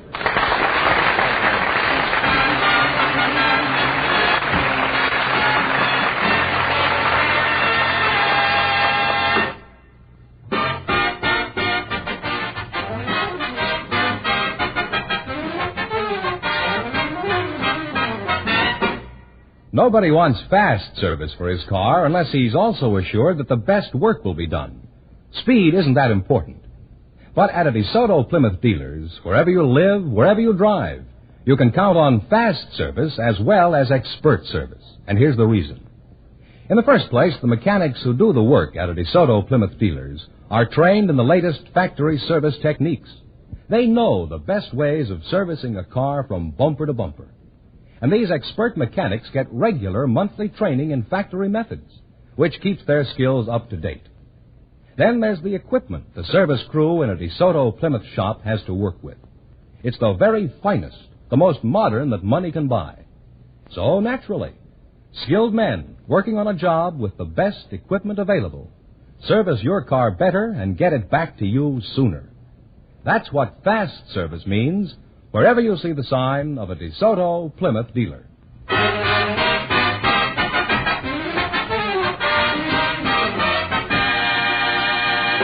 And here comes the Swiss war bride and her husband all set for the $2,500 DeSoto Plymouth question. Good luck to you. Here we go. All right. We go for $2,500. I'll give you 15 seconds to decide on a single answer between you, so think carefully. And please no help from the audience. Here it is. In the 1800s, millions of cattle were driven to market over a famous trail that went from Texas to Avalon, Kansas. What is the name of this historic trail known in song and story?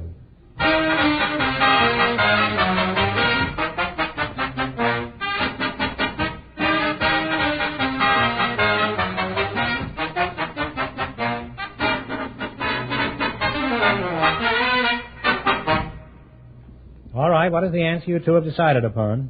The Santa Fe Trail? No, I'm sorry. It's the Chisholm Trail. I'm sorry. That's the correct answer, so that means the big question next week will be worth $3,000. Well, you lost the big money, but you won how much? $180 in the quiz. $180 in the quiz. Congratulations, and thanks to both of you and to all of our other contestants. Good night. Thank you.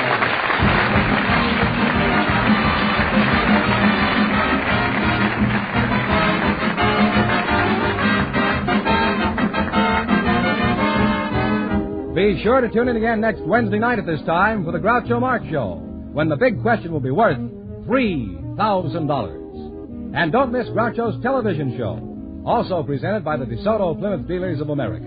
And remember, all dealers who sell DeSoto also sell Plymouth. Two great cars, both products of the Chrysler Corporation.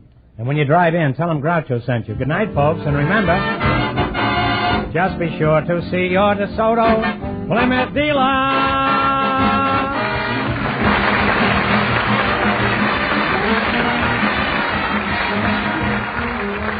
Folks, here's a reminder from the National Safety Council. Keep your wits and windshield clear. You Bet Your Life, transcribed from Hollywood, is produced by John Goodell, directed by Robert Dwan and Bernie Smith, music by Jerry Fielding. This is George Fenneman, signing off for the more than 3,000 DeSoto Plymouth dealers from coast to coast.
only...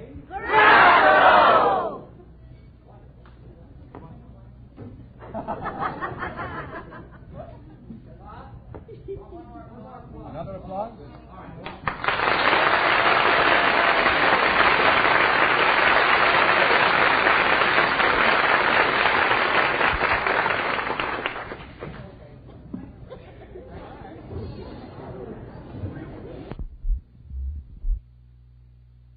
The Life of Riley, with William Bendix as Riley.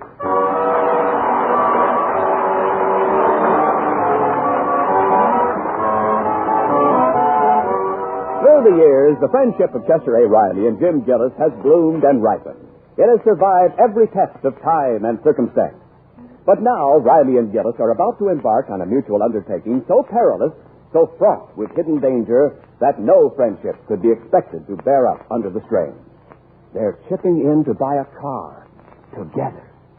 Riley, you're not actually going through with this crazy scheme. Why, sure. We paid our dough and we pick up the car tomorrow. What's crazy about it? Oh, you and Gillis will be at each other's throats in no time. Oh, no, not me and Jim. Why, we've been pals since I was in the cradle. Oh, sure. Sure. Why, I remember every morning my mother would put me out in my cradle on the front porch, and little Jim would come over and rock me. Yes, but he used real rocks. Your mother told me all about it. You weren't born with that nose. No, that was only in the beginning. All these years, we've been real pals, and we're going to keep on being pals. Not if you get that car, you won't. Now, don't worry. We settled it so there'll be no arguments. Neither one is going to use the car without the other one. Oh, that's fine. I guess you'll sit up all night to see that Gillis doesn't sneak off with it. Not me. I trust Gillis like a brother. Besides, he'll keep the ignition key in his house, and I'll keep the battery in my house. That's the most ridiculous... Riley, I'm warning something. I don't care what it is. A house at the beach or a car. They'll wind up not speaking to each other. Well, that won't happen to us. I never seen two families get along so good. Why, you and Honeybee Gillis, you're always calling each other dear and darling and honey and... Yes, but they still dislike each other. Oh, and that. And look at our Junior and their Egbert. Why... It's in front of them. Last week they chipped in and bought a bicycle together. Just like me and Gillis are doing with a car. You don't hear them squabbling over it, do you? Oh, not yet, but I've got my fingers crossed. Now, Peg, how can you say that? Come over here to the window. Look at them out there. Just look at the little darlings. They're so crazy about each other, they got their arms around each other's throats. What? Riley, I don't think those boys... Look at that. They fell down. And our Junior, a regular little gentleman, he let Egbert fall on top of him. Riley, look what Egbert's doing. Yeah, isn't that sweet? He's sitting on our Junior's chest and shooing the flies off his face. He's slapping him. They're fighting? Oh, go out and stop that little brute, Egbert. But, Peg, that's my best friend's son. Go into our Junior. Stop him. Junior, stop that. Take your ear out of Egbert's teeth and come in the house.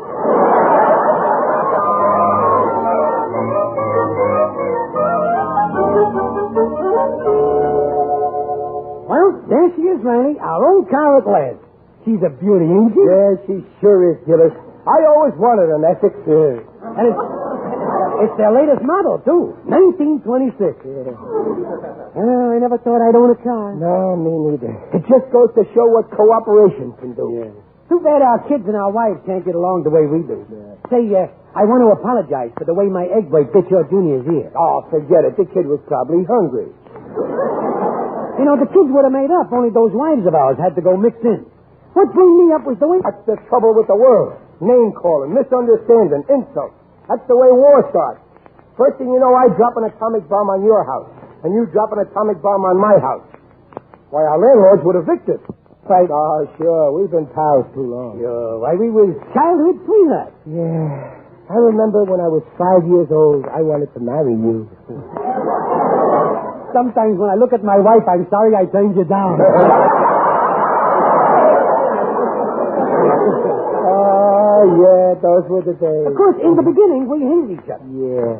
You remember what brought us together? Yeah, that little hungry puppy. Yeah. I remember it like it was yesterday. There was this licorice whip laying on the sidewalk, and we both made a grab. Yeah, and then you tried to pull it away from me. You kept on pulling and pulling. And before we knew it, we had 14 feet of licorice. Yeah. And then you tried to strangle me with it.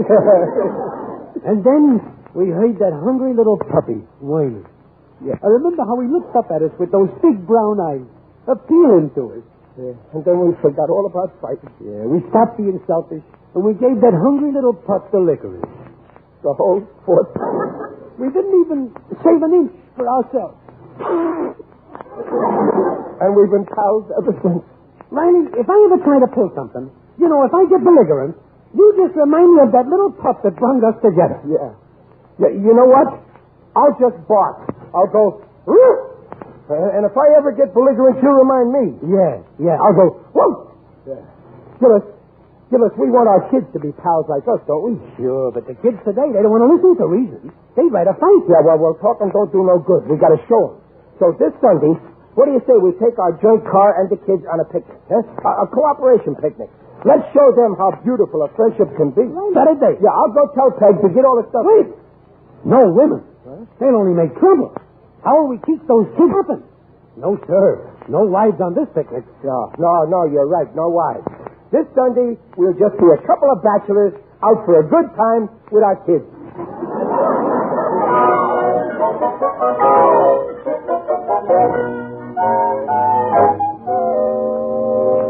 Well, good morning, Riley. Up early, I see. Now, we want to get a good spot for the picnic. So you're really going ahead with it? Yeah, you bet we are. And it's no use begging, Dumpling. You can't come with us.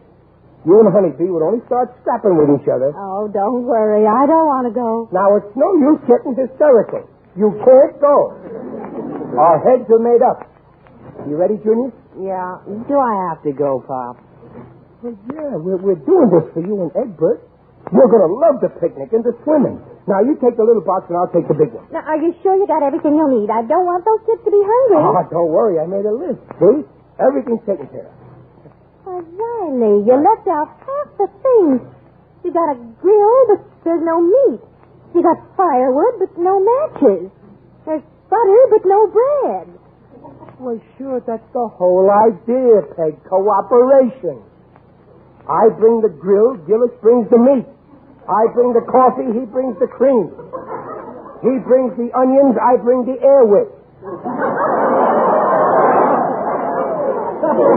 Cooperation. Oh, that's the craziest thing I ever heard. It is not crazy. Cooperation is the only way to accomplish anything. Why, look at Sears and Roebuck. That's the result of cooperation. Goodbye, Coughlin.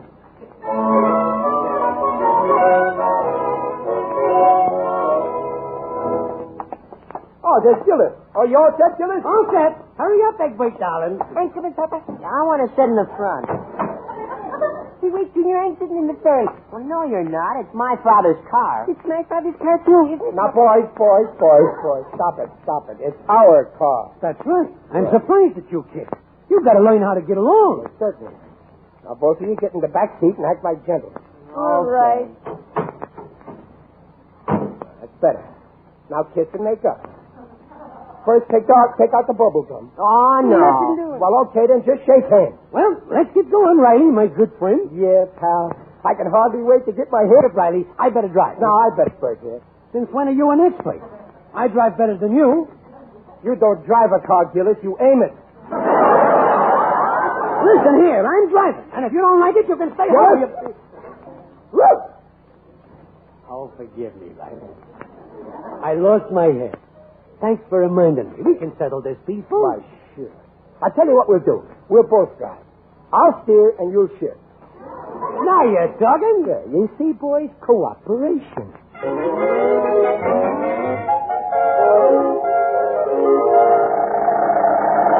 In my merry Oldsmobile, in my heart, this is the life, hey, Gillis, old pal. You said it, Riley. Chum. Just listen to that motor purr. Like a kitten. In my merry Oldsmobile. I got to turn here, Gillis. Shift.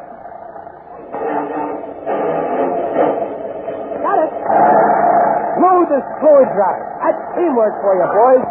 In my merry Oldsmobile.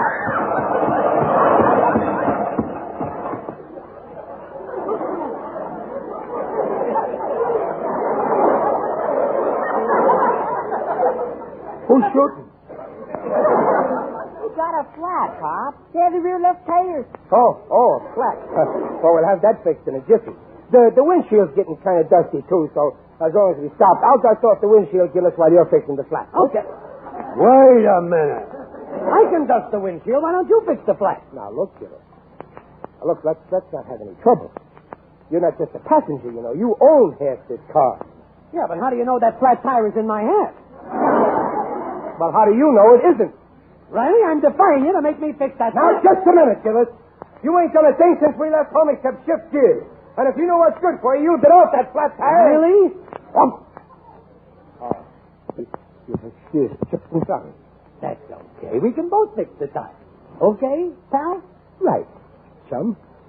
And, Gillis, to avoid any arguments in the future, we'll divide the car in half with an imaginary line. Eh? Right. Anything happens in your half, you fix. And anything happens in my half, I'll fix. Right. You see, boys? Cooperation.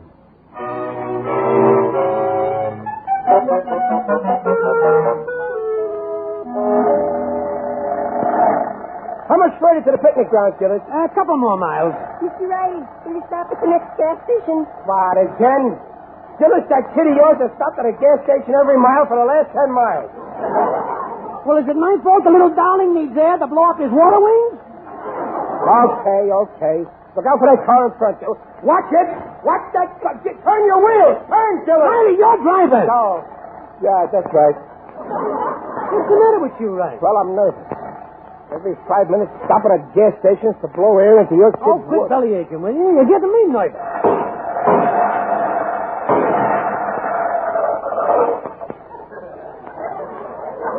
What now? I'll go take a look under the hood. Well?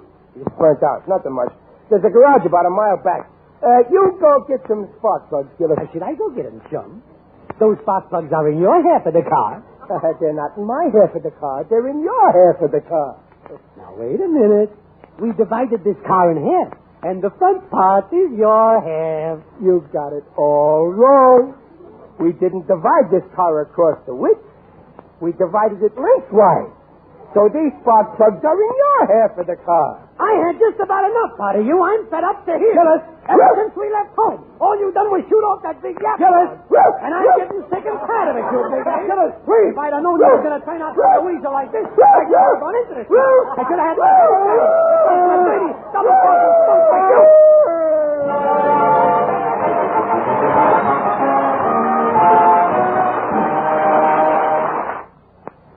Riley and Gillis, no longer speaking to each other, have just arrived at the picnic ground. Over here, Pop. Here's a nice spot under this tree here. Yeah, this is okay. Papa, over here. Junior found a nice spot under this tree. You come over here, Egbert. We're going to have our own tree. But, Papa... Come over here, I said. Yeah, you better beat it, Egbert. Your father will need you when them woodpeckers find out he's here. Gee, Pop, I'm hungry. Well, then eat. I'll go get some meat for Mr. Gillis. You stay right here. We ain't touching none of his stuff. We can get along without him. Papa, I want something to eat. Well, who's stopping you? There's 5 pounds of meat in the bundle. But it's raw. Don't be so fussy. But I don't like raw meat. You and your weak stomach. I'll go get Mr. Riley's fill. You stay where you are. We ain't touching his stuff. We got stuff of our own. But Riley... We got a basket full of stuff. Here, eat a radish. Pop, I want something to eat. Well, go ahead and eat. We got loads of stuff. Look, a pound of butter. But Mr. Gillis has the bread. Well, here's a can of salmon. Well, they have the can opener. I want something to eat. Look, Edward's eating a radish. All right, here, eat some salt. Some picnic. Thought you and Mr. Gillis were going to cooperate. Oh, come on, Pop. Get friends again, will you? Bark at Mr. Gillis. No, I'm through barking. A barking dog never bites. And from now on, I'm biting.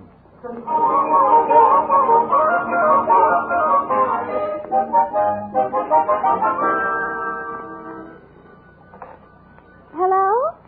Oh, hello, Vicky. Oh, nothing much. Just taking it easy. Riley and Junior went off on a picnic somewhere. Yeah, by themselves. And wait till I tell you what kind of picnic. You'll die. Take my advice. Don't tell her. Who's there? It is I, Digby Odell, the friendly undertaker. Greetings, Mrs. Riley. You're looking fine. Very natural. Thank you. Oh, yes, I'm here, Beatrice. Mr. Odell, the undertaker, just came in. No, everything's fine. Yeah, I'll call you later. I hope you don't mind my dropping in like this, Mrs. Rice. I was just passing by. I'm on my way to make a deposit. A deposit? Oh, but the bank isn't open on Sunday. Who said anything about banks? I'm depositing my youngest son, Mustang, at the baseball game. Oh, I see. Dear lad adores baseball. Personally, I think it's silly. A lot of men running around on top of the grass. Later, I'm going down to the beach with the UEPCDS. The UEPCDS? Yes, the Undertakers, Embalmers, and Pallbearers Clam Digging Society. Each year, we all take a day off from work and dig for clams. It's a nice change. Yes, I imagine so. I thought your dear hubby might like to come along. Oh, Riley's gone on a picnic with Junior and Mr. Gillis and his boy. The two men have some notion about teaching the kids cooperation. An admirable idea. We're all for cooperation in my profession. In fact, we have a little poem about it. And I quote, "Don't fight with your competitor. Don't push him to the wall. This earth is overcrowded, but we'll make room for all." Well, they went to Griffith Park. Oh, excuse me, the phone. Hello? Oh, it's you, Mrs. Gillis. Yes? Yes? What? Are you sure? Well, I'll be running along now. Oh, that's terrible. I think I'll stick around. Oh, if they eat that. Yes, I'll get out there right away. Yes, goodbye. Oh, Mr. Odell, the most awful thing has happened. Gillis was supposed to take along the hamburger for the picnic, but by mistake he took the horse meat that was meant for the dogs. Oh, dear me. That is dreadful. The poor dog will starve. Oh, those men won't know the difference. They'll eat it, and the kids. Oh, I've got to get out there right away and stop them. Could you drive me out there, Mr. Odell? But of course, in my business, I'm always ready to drop everything. Well, cheerio. We'd better be shoveling off.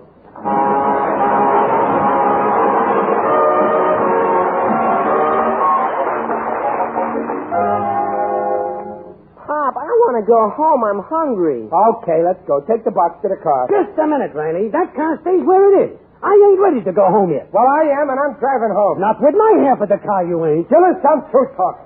There's only one way to handle a weasel like you. I'm ready any time you are. Just a minute. Junior, Egbert, go play in the playground. No, I don't want to. Do as I say. Yeah, go on, Egbert. Me and Riley got some business to settle. All right. Let's go, Junior. All right, Gillis. Put up your deuce. Stir up. When I get through with you, you four-flusher, I'll... Gillis, look over there. That woman with the green dress. Hey, that's Peg. What does she want? She sees us. Listen, Gillis, if she finds out we've been fighting, we're cooked. Yeah, she'll tell Honeybee. We'll never hear the end of it. Well, she must never know, Gillis. We gotta have a truce just so we get rid of her, okay? Okay with me. Here she comes. Remember, we're still pals. Oh, Riley. Oh, I'm so glad I found you. I've been looking all over. Why, Peg, darling, what brings you here? Riley. Hmm? Did you eat yet? Did we eat? I'll say we ate. Didn't we, Gillis, old pal? That's your sweet life we did. And how we ate. Oh. What a meal. Peg, you never tasted hamburgers like that. Yeah. I'm still licking my chops. Oh, Riley. Oh, Mr. Gillis. Well, what's the matter, Peg? You look faint. You hungry? Gillis, old pal, see, we got some hamburgers left. Huh? Oh, no, thanks. Well, okay, but you're missing a great treat. It's all in the way you cook them. After all, chopped meat is chopped meat. But the way I broiled it... What do you mean, the way you broiled it? You always got to take the bows, you... Gillis? Woo! Riley. You're right, Riley, old pal.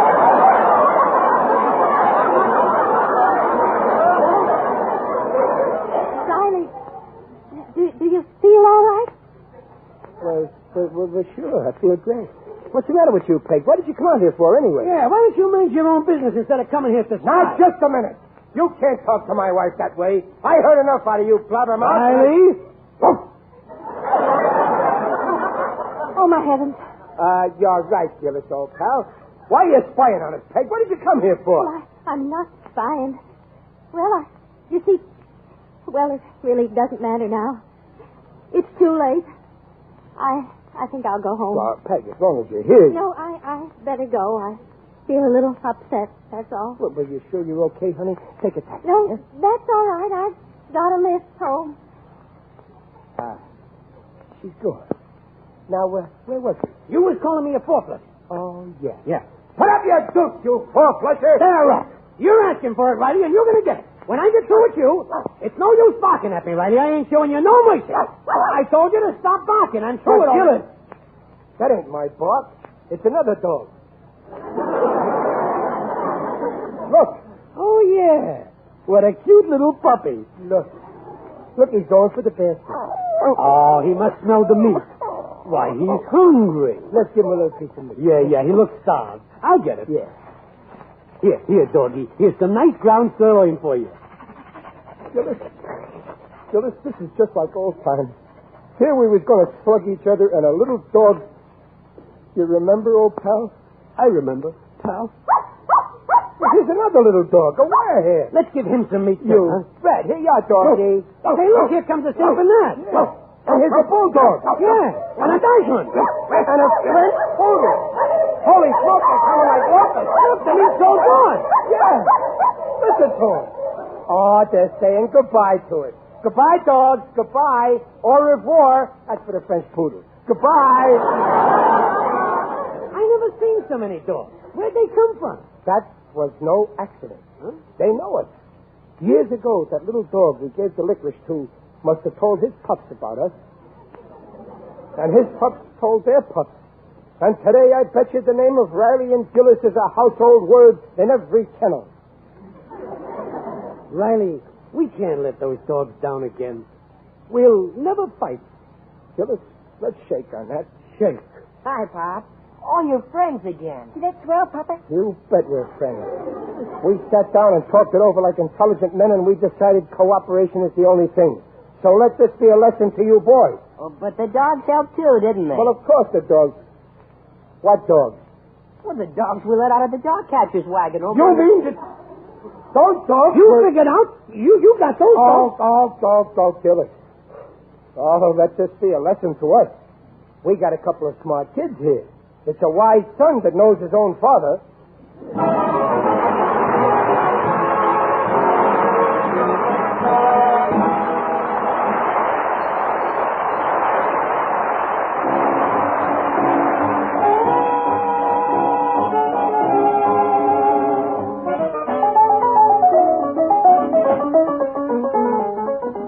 Another episode in the life of Riley is over, but next week Riley is sure to be back with his family, his friends, and his problems. He'll be heard by listeners in the United States over NBC, the national broadcasting company, and by you American servicemen and women overseas over the United States Armed Forces Radio Service, the voice of information and education.